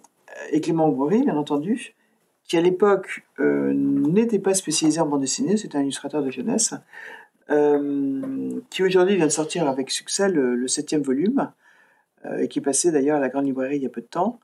Vous avez aussi Ma Maman, ça c'est un très bel ouvrage qui a été publié il y a quelques temps, et vous avez Culotté de Pénélope Bagieux. Donc ce sont des sujets qui sont très variés. Pénélope Bagieux qui est plutôt dans le domaine des sujets de société. Aya Marguerite raconte sa vie en Afrique avec énormément d'humour, pas mal de recul, en Côte d'Ivoire, tout à fait, et avec talent. Ouais. Et donc c'est Thierry Laroche qui dirige ce catalogue, et c'est quelque chose qui a élargi aussi le public pour lequel vous travaillez, puisque c'est une autre équipe de diffusion, parce que ça ne peut pas être la même diffusion que la jeunesse, c'est un métier à part. Parce que les points de vente ne sont pas toujours les mêmes que les librairies jeunesse. Pour les librairies généralistes, bien entendu, ce sont les mêmes, et vous avez beaucoup de points de vente spécialisés BD, notamment un réseau Canal BD qui est visité par des représentants spécialisés. Et la difficulté de trouver sa place dans un monde ultra concentré avec des acteurs très très puissants. Vous voyez, quand il y a un Astérix qui sort, c'est plus d'1 million d'exemplaires, ça change le chiffre d'affaires de l'édition pour toute l'année, donc c'est vraiment très particulier. Et c'est Sandrine Dutordoir, qui est la personne qui s'occupe de la communication de ce catalogue, qui résume ça assez bien. Elle dit on peut faire sans nous, mais ce qu'on ajoute, c'est pas mal. C'est joli, non? C'est très bien. Une certaine fierté du catalogue. Et on arrive à nos 2 chapitres bizarres, ou en tout cas particuliers. Donc le premier, c'est la révolution des métiers. Je montre à l'écran une photo qui a été faite par Jean-François Saada, qui est la table d'un graphiste ou d'une graphiste qu'on appelait maquettiste à l'époque d'ailleurs, dans les années 80. Donc en gros, plus vous reconnaissez d'objets sur cette table, comment dire, voilà. Donc il faut se souvenir quand même que dans les premières collections de Gallimard Jeunesse, il y a eu 1000 soleils or qui étaient imprimés au plomb. C'était des titres classiques de Victor Hugo 93, L'homme qui rit, etc. Et donc ça, les premiers livres étaient imprimés au plomb en 1973. Donc vous voyez d'où ça vient. Donc il y a une révolution des métiers qui se touche du doigt, qui maintenant ne se touche plus du doigt, justement. Non, ce qui est intéressant, il y a aujourd'hui des maquettes que vous n'auriez jamais pu faire à l'époque. Parce que quand vous aviez des habillages, c'était fait ligne à ligne à la main. Donc ça paraît absolument extraordinaire. Alors qu'aujourd'hui, l'ordinateur vous permet de rentrer beaucoup plus finalement dans cette maquette. Et par exemple, les yeux de la découverte n'auraient pas pu exister sans l'arrivée de la PAO. C'était clairement quelque chose qui a redonné un essor. Alors, vous avez ça s'est passé au niveau des maquettes, ça s'est passé au niveau de la gravure. Quand vous alliez chez un photograveur, vous aviez 10 machines, c'était toute une aventure. Aujourd'hui, c'est un ordinateur sur une table, ça va beaucoup plus vite. Les couleurs sont d'ailleurs examinées beaucoup plus finement. L'impression aussi a évolué. C'est l'ensemble de ces métiers qui restent importants. Le graphisme reste fondamental. La fabrication reste fondamentale, mais avec des changements. Et c'est comme ce que je vous disais tout à l'heure, pour moi, c'est dans la chaîne du livre, ce sont des maillons de la chaîne du livre, il n'y avait pas de raison de les ignorer. Donc on a essayé de retracer tout ça en voyant une évolution qui est à la fois rapide mais aussi qui est un petit peu lente, parce qu'au début les ordinateurs, Raymond Stoffel qu'on a vu tout à l'heure, qui était le graphiste qui a commencé à travailler avec Massin et qui est ensuite venu au département jeunesse, il a expliqué que pendant 2 ans, avec son cutter et sa colle, il était plus rapide que son ordinateur. Et quand les réseaux de transmission d'images ont commencé à se mettre en place, pour envoyer une couverture chez un imprimeur par les réseaux, ça prenait une nuit. Donc c'est à la fois une révolution rapide et puis une révolution qui s'est faite à pas pressé, mais pas à pas quand même.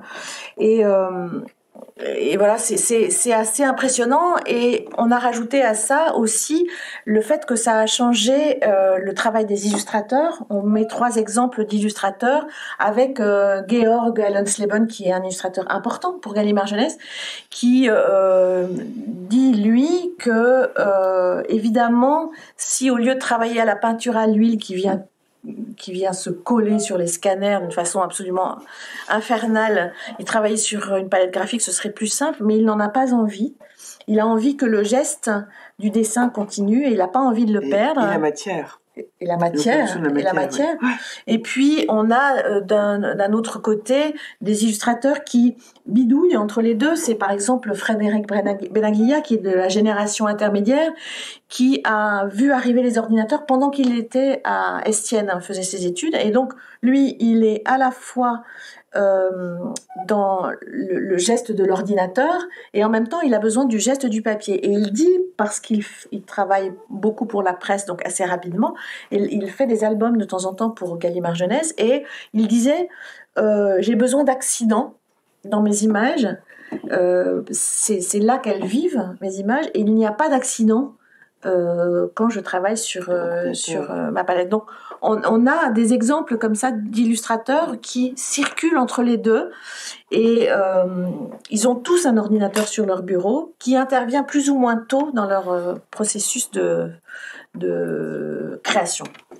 Mais ce qui est très intéressant, parce que ça leur donne aussi des possibilités illimitées, mais qui est un peu dommage parce que les originaux vont disparaître à moyen terme. Alors que voilà, de pouvoir admirer un original, c'est précieux. Et c'était très frappant à Bologne, où je n'étais pas allée depuis quelques années. On voit plus horde d'illustrateurs avec leur carton à dessin. Absolument plus. Non, aujourd'hui, ils envoient leur dossier ils envoient leur dossier. Nous avons tout un classement des illustrateurs. C'est un avantage aussi, parce que ça nous permet d'avoir une vision totalement mondiale de ce qui se passe et de pouvoir nous adresser aussi bien des illustrateurs en Amérique du Sud qu'au Japon ou autre, selon les cas. Et Jean-François Saada, donc le directeur artistique, explique que son métier, ce n'est plus de créer, mais de composer. C'est-à-dire que Jean-Olivier Héron, qui a été à la création de Folio Junior, par exemple, c'est lui qui a décidé le petit oiseau qui sert de logo à la collection. Il a pris son encre de Chine sur une carte à gratter pour pouvoir bien nettoyer les contours. Donc c'est un dessin, ce petit logo, ce petit oiseau qui s'envole sur Folio Junior. Et là, le talent de Jean-Olivier Héron avec une plume et de l'encre, il est disqualifié maintenant, il n'a plus cours. En revanche, Jean-François Saada dit que son travail, c'est sur Pinterest et Instagram principalement, de trouver les images dont il a besoin, les illustrateurs dont il a envie, et d'agréger tout ce qu'il trouve pour composer ces images et ces maquettes. Alors il rajoute quelque chose de très important. dans les couvertures aujourd'hui, notamment les couvertures de littérature, c'est la dimension typographique, où la typographie domine dans certains cas, et il y a toute une recherche sur la typo qui est fondamentale. Et qui est possible. Et d'ailleurs, c'est amusant parce qu'Elisabeth Coat raconte que elle a travaillé sur les guides de voyage dans les années 90, et ensuite elle est revenue au secteur jeunesse. Et quand elle est revenue au secteur jeunesse, c'est à peu près en 94, je crois, ou 95, Oui.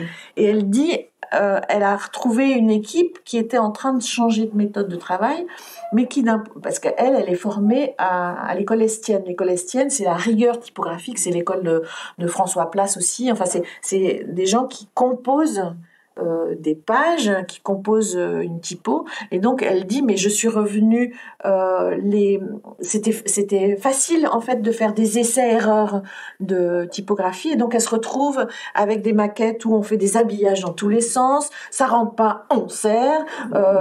Ça flotte, on écarte. Et donc, on peut tout faire. Alors que quand on commandait une composition chez un photocomposeur, il fallait la commander juste, qu'elle tombe bien. Sinon, il fallait... Dès la première fois. Dès la première fois, parce que sinon, ça repartait. Il y avait une deuxième facture qui arrivait. Donc, moi, ça m'est arrivé quand j'étais stagiaire à la maquette. J'étais pas super fière. Et donc, voilà, elle explique qu'il a fallu du temps pour que cette créativité sans limite et indolore, d'une certaine façon, puisse trouver des nouveaux codes et une nouvelle discipline, d'une certaine façon. Et c'est assez intéressant de voir que ça s'est fait à l'échelle d'une carrière assez brève, en fait. Donc voilà, on arrive, on tourne ce chapitre-là pour arriver au chapitre qui concerne le commerce du livre, donc au sens très large, où on voit, alors là, je vous ai mis, ce que je montre, c'est une photo des grands entrepôts de la Sodiste. Donc ça, c'est c'est le nerf de la guerre dans l'édition. C'est là que tous les livres sont stockés. C'est là qu'ils arrivent de l'imprimerie, et c'est là qu'ils partent vers les différents points de vente. Donc là aussi, c'est une partie importante du métier. C'est la moitié du métier pratiquement. Et donc ce chapitre, il est l'illustration de ce que Pierre Marchand dit, et ce que tu dis toi aussi, qui est que quand un livre est fabriqué, fini, livré, il n'y a que la moitié du travail qui est faite. Donc, vas-y, je te laisse raconter cette histoire. Tout notre travail d'éditeur, qui est évidemment fondamental, ne représente que 50% du métier de l'éditeur. Les 50 autres %, c'est de faire sortir les livres des librairies et de les mettre dans les mains des lecteurs.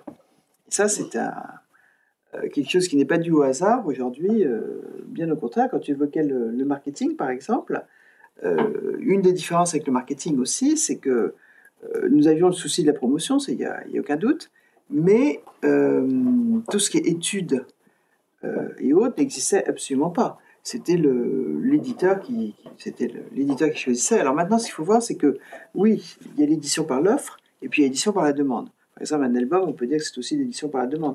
Mais l'offre, ce sont des éditions de poche, des éditions qui sont beaucoup plus marketées et qui aujourd'hui prennent une tournure importante.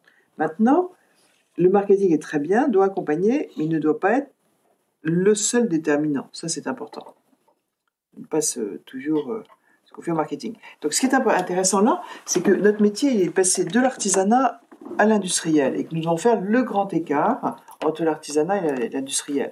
Dans toutes nos relations avec les libraires, par exemple, notamment avec les grandes surfaces culturelles, Fnac, Cultura, tout ça, la réflexion et la préparation en amont est totalement différente. Nous devons communiquer des programmes 2-3 mois à l'avance, nous devons communiquer des documents, informer de plus en plus, donner les outils pour vendre.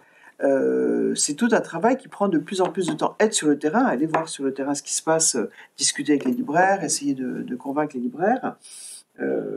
Alors qu'à l'époque, il y avait déjà moins de titres qui étaient sur le marché, ça c'est clair. Aujourd'hui, vous avez près de 15 000 titres sur le marché. Donc quand vous arrivez, on ne vous attend plus. À l'époque, peut-être que c'était plus facile. Et là, c'est une véritable évolution. Pour vous, vous, je ne sais pas qui est bibliothécaire ou pas parmi vous, là aussi, il y a des changements sur la manière d'accueillir les livres, de percevoir, de les faire partager avec les jeunes. Les salons ont pris des dimensions beaucoup plus importantes. C'est tout un monde qui a évolué et qui est fondamental pour nous. Et je ne parle pas du rôle des représentants qui sont nos premières courroies de transmission vers les librairies. Tu veux que je rajoute quelque chose? Non, j'attendais de savoir si tu avais fini. Et donc, en fait, le marketing, il y a un poste consacré au marketing, c'est Céline Dehaene qui dirige Flammarion maintenant et qui est créée en 2002 chez Gallimard Jeunesse. Et auparavant, le marketing, il faisait partie de la vie quotidienne des éditeurs, mais n'était pas professionnalisé au sens, effectivement, ce que tu dis, de commande d'études. Et puis aussi, ce qui est très différent, il me semble, c'est que la mise en marché est très presque scénographiée, c'est-à-dire que quand j'ai interviewé les responsables du marketing, si un livre n'a pas sa couverture au moment où on doit la présenter aux représentants pour qu'ils la défendent en librairie, parfois il vaut mieux décaler la mise en vente parce que de dire bon allez on n'a pas la couverture mais vous verrez ce sera bien, tout ça c'est plus possible aujourd'hui. C'est pas suffisant parce que effectivement il y a plusieurs éditeurs, les libraires doivent faire des choix. Et alors on dit beaucoup que les libraires ont la faculté de faire des retours, ce qui est vrai, mais un libraire qui commande un livre le paye. C'est-à-dire qu'il a le droit de le retourner après, mais pour l'avoir dans sa librairie, il le paye. Donc, c'est pas juste « Ah ben oui, j'en prends pour voir ». C'est « Si j'en prends, ça, c'est un acte qui rentre dans sa ce qui se passe, c'est que ça, c'est aussi très particulier dans l'édition française. Il y a ce qu'on appelle la mise à l'office, c'est-à-dire que le libraire reçoit d'office un certain nombre d'ouvrages. Alors, le nombre d'ouvrages par titre est effectivement déterminé avec le libraire, mais il les reçoit d'office. Et en revanche, il peut les retourner, il a 1 an pour les retourner si jamais il n'a pas vendu ses ouvrages. Et il est remboursé, bien évidemment, mais il y a un coût de transport qui se rajoute. Voilà, donc ça c'était le commerce du livre. On arrive à la conclusion, puisqu'on va garder du temps pour des questions. J'avais envie de poser une dernière question à Edwige, et je l'ai posée aussi à Christine Baker. À Londres, parce que vous avez vu ce livre, ça a été un travail important, il est ambitieux, il est coûteux aussi. Quand on aime, on ne compte pas, c'est ça. Et puis il est sincère aussi, je pense. Et donc, j'avais envie de savoir si par ce livre, il y avait une justice à rendre. Est-ce qu'il y avait quelque chose dans ce désir de raconter son métier qui correspondait à l'envie d'une justice à rendre. Alors, j'ai posé la question à Christine Baker. Je vous lis sa réponse. Elle apparaît à l'écran, mais je vous la lis.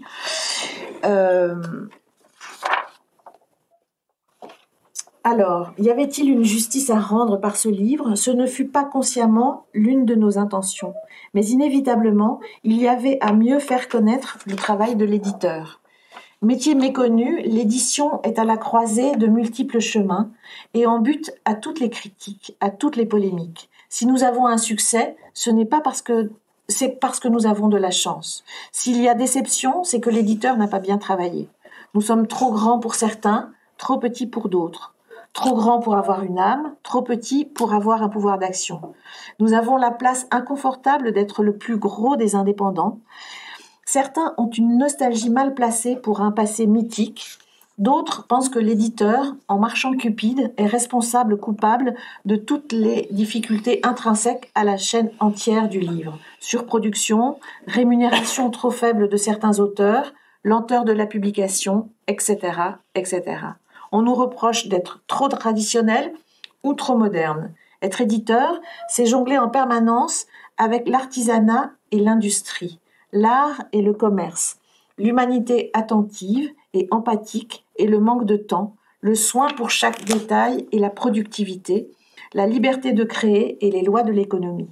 Jongler et être écartelé. C'est une acrobatie quotidienne sur le fil d'un équilibre remis en cause en permanence. Donc, mieux faire connaître le travail de l'éditeur. À cette même question sur la justice à rendre, que répondrais-tu, toi ? Oui, moi je compléterais un peu le texte de Cassine en disant, pour moi, il est important qu'il y ait une reconnaissance de la littérature de jeunesse. Parce que elle est, quand on regarde dans la presse, quand on regarde dans un certain nombre de domaines, ou même dans la société, les gens vous disent, ah bah oui, c'est littérature, c'est un livre pour enfants et autres. Très souvent, moi il m'arrive de donner des romans par exemple à des adultes, ils disent, ah, il est magnifique ce roman. Ah bah oui, il est magnifique. C'est pas parce que c'est la littérature de jeunesse que c'est une littérature infantile, le contraire. Donc, la littérature de jeunesse, dans tout le domaine littéraire, c'est une œuvre littéraire à part entière, c'est très clair. Et les ouvrages, quels qu'ils soient, doivent être reconnus. Il y a une importance de la littérature de jeunesse. Ça, c'était la première chose. La deuxième chose, qui était très importante pour moi, c'est de reconnaître que c'est un travail vraiment collectif. C'est l'ensemble des équipes, l'ensemble de la chaîne du livre qui contribue au succès et à la publication des ouvrages. C'est très très clair. Parce que vous pouvez avoir une idée, si vous restez avec votre idée et que personne ne la réalise avec vous, vous n'allez pas très loin. Donc, cette reconnaissance de l'œuvre collective. Et là, en l'occurrence, ce qui était intéressant, c'est qu'au fur et à mesure que l'ouvrage se faisait, et maintenant encore, à l'intérieur de Gallimard Jeunesse, par exemple, il y a un certain nombre de gens qui ont dit « Mais attendez, tout ça, c'était fait chez Gallimard Jeunesse. » En fait, il n'y a pas cette connaissance, il n'y a pas toujours cette mémoire, même avec des illustrateurs aujourd'hui qui ne connaissent pas toujours les illustrations de Delessert, d'un certain nombre de gens. Et c'était un moyen de transmission et de découverte. Et puis moi-même, finalement, je me dis, voilà, on fait beaucoup de choses, même si ça n'est pas complet.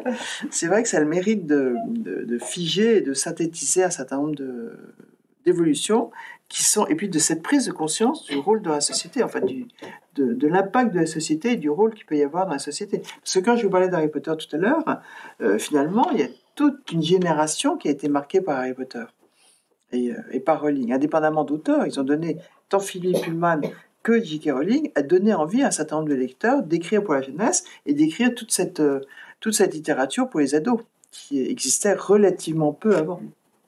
Voilà. Merci Marie.